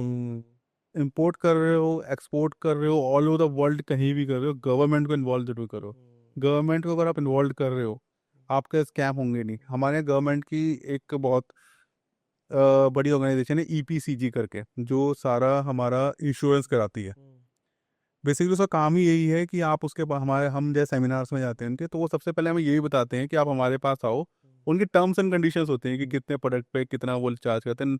कुछ लोग नहीं कराते, कहते हैं यार बायर से टर्म्स कंडीशन है, बायर थोड़ी धोखा दे देगा, ये थोड़ी देगा ट्रस्ट। मैंने कहा ना, बायर के टर्म्स एंड कंडीशन पे आप काम कर रहे हो। वो खुद कहते हैं कि यार उन्होंने डिफाइन कर रखी है कंट्रीज, ABCD करके डिफाइन कर रखी है। यूएई को उन्होंने अभी डी कैटेगरी में ही रखा हुआ है, यूएई, श्रीलंका और मलेशिया। अरे यहाँ स्कैम्स होते हैं बहुत ज़्यादा, क्योंकि यहाँ जो बायर्स हैं आपके वो भी इंडियंस ही हैं। तो इंडियंस को इंडियंस का हिसाब पता है कि कहाँ पे स्कैम वो कर सकते हैं, कहाँ पे इंडियंस फंसते हैं। और हम बस पैसा दिखाएंगे दिखाएंगे। आपको एक होता है टीटी, एक करके होता है, ट्रांसफर होता है, जैसे बैंक ट्रांसफर समय होता है, टीटी सर्टिफिकेट होता है कि पैसा आपका अकाउंट में आ रहा है। वो जाली टीटी इशू करके दे देंगे आपको कि पैसा आ रहा है। आप तो खुश हो गए यार, चलो पैसा तो आ ही रहा है, डॉलर्स आ रहे हैं मेरे पास। बट वो सब स्कैम होता है। मैंने कहा जहाँ आप गवर्नमेंट को इन्वॉल्व नहीं करेंगे, 90% आपका स्कैम होगा। जहाँ बायर्स की टर्म्स एंड कंडीशन से काम करेंगे, आपका स्कैम होगा ही होगा। इसलिए सबसे बढ़िया तरीका है स्कैम से बचने का, गवर्नमेंट की नॉलेज में काम कीजिए और अपनी टर्म्स एंड कंडीशन में काम कीजिए, जिसमें आप डोमिनेंट है, जिस भी प्रोडक्ट में डोमिनेंट है उस पर काम कीजिए, आप कभी स्कैम नहीं होगा। आप मार्केट में तो जाइए यार, मैं वही तो कहता हूँ कि आपसे यूट्यूब देख के या फिर सोशल मीडिया देख के बिजनेस बिल्कुल। करेंगे तो कभी एक्सपर्टीज आप हो ही नहीं सकते। बिल्कुल। सर, आज के पॉडकास्ट का आखिरी सवाल, हम्म। कुछ ऐसे प्रोडक्ट्स हैं हमारे पास जिनको हम एक्सपोर्ट कर सकते हैं? नहीं, बिल्कुल है हमारे पास। मैं अगर आपको 5 हम्म। प्रोडक्ट के नाम बता देता हूँ, जो अगर सब यूथ भी देख रहे हैं तो वो जो है 2 से 5 लाख के आप जो इनिशियल स्टार्टिंग कर सकते हैं, और जो ऑलमोस्ट वर्ल्ड मार्केट में सबसे ज़्यादा डोमिनेंट होते हैं। जो सबसे पहला प्रोडक्ट मैं कहूँगा वो है हनी। हनी को आप ऑल ओवर द वर्ल्ड आप इजीली बेच सकते हैं। नॉर्मल हनी होता है, फ्लेवर्ड हनी होता है सबसे ज़्यादा। और इंडिया का काफ़ी हनी जो है डिमांड में है। इसकी बहुत डिमांड है हनी की। मैं बताएंगे साउथ अफ्रीकन मार्केट और यूरोपियन मार्केट में तो अगर आप ई कॉमर्स के थ्रू भी बेचते हैं तो ये अच्छा बिकता है। इसके लिए इवन बायर्स भी रेडी रहते हैं इसके लिए सबसे ज़्यादा। दूसरा होता है, मैं प्रोडक्ट में जाऊँगा लेदर। लेदर की भी बहुत अच्छी डिमांड है। अभी हमारा जो मैं कॉम्पिटिटर कहूँगा थोड़ा सा वियतनाम है अभी, जो अच्छा लेदर देता है। और चाइना भी थोड़ा लेदर वेदर पे है, लेकिन हमारी डोमिनेंस अभी भी अच्छी है उसके लिए। लेदर के ऊपर लेदर प्रोडक्ट्स बेचिए, लेदर बैग्स बेचिए। उसकी लेदर बैग्स की बहुत डिमांड है अभी मार्केट के अंदर, तो आप उस पर टारगेट कर सकते हैं लेदर बैग्स को सबसे ज़्यादा। थर्ड आइटम मैं आपको कहूँगा जूट बैग्स। जूट बैग्स की बहुत डिमांड है, बहुत ज़्यादा डिमांड है। मल्टीपल जूट बैग्स बेचिए आप, डिफरेंट डिफरेंट वैरायटी के जूट बैग्स बेचिए आप। इवन एक के साथ एक फ्री, जैसे मैंने कहा कि वैल्यू एडिट करके आप चीज़ें बेचिए उसके साथ। चौथा प्रोडक्ट मैं जो कहूँगा सबसे ज़्यादा, अगर इस टाइम पे जो चल रहा है आपका, अ, आप लिखते हैं फार्मा प्रोडक्ट्स बहुत चल रहे हैं, क्योंकि आज के टाइम पे ओबेसिटी हो गई हमारी, शुगर हो गई हमारी, ये सब कॉमन चीज़ें हैं। आप किसी ब्रांड के साथ कोलैबोरेट कीजिए सबसे बड़ा, और अच्छे मैन्युफैक्चरिंग के साथ कीजिए, प्रॉपर सारे सर्टिफिकेट्स लीजिए, वो बेचिए। वो जर्मनी वर्मनी जो हमारी नेक्स्ट टारगेट है हमारा, जर्मनी, उसमें बहुत बिकते हैं हमारे प्रोडक्ट। जापान में बहुत बिकते हैं हमारे प्रोडक्ट, फार्मा प्रोडक्ट्स जो हैं। तो इस पे काम वर्क कीजिए कि शुगर के लिए सब लाइसेंस बेस है। अगर आपके प्रॉपर लाइसेंस तो सब चीज़ बिकेगी। मैंने कहा ना, गवर्नमेंट को आप कॉन्फिडेंस में, गवर्नमेंट को बता के काम कीजिए हम ये प्रोडक्ट पे ये काम कर रहे हैं। वहाँ से प्रॉपर चेकलिस्ट चाहिए लीजिए कि आपको क्या क्या लाइसेंस चाहिए, उनसे पूछिए, आप वो लाइसेंस लीजिए। प्लस आप प्रॉपर अपनी टीम को इन्वॉल्व कीजिए हर चीज़ में। आप इजीली उसके लिए जो है वो सेल सब कुछ कर सकते हैं। और पांचवा प्रोडक्ट मैं जो कहूँगा, जो इंडिया हमेशा से हमारे डोमिनेंट रही है, वो है एग्री प्रोडक्ट। हम एग्रीकल्चर बहुत प्रोवाइड करते हैं, लेकिन विदाउट फार्मर बैकग्राउंड का मत चाहिए इसके अंदर। क्योंकि अगर विदाउट फार्मर बैकग्राउंड जाएंगे तो आपके साथ फर्स्ट स्कैम हो जाएगा फर्स्ट ऑफ ऑल। प्लस आपको जब तक नॉलेज ही नहीं है किसी चीज़ की, आप सेल नहीं कर सकते।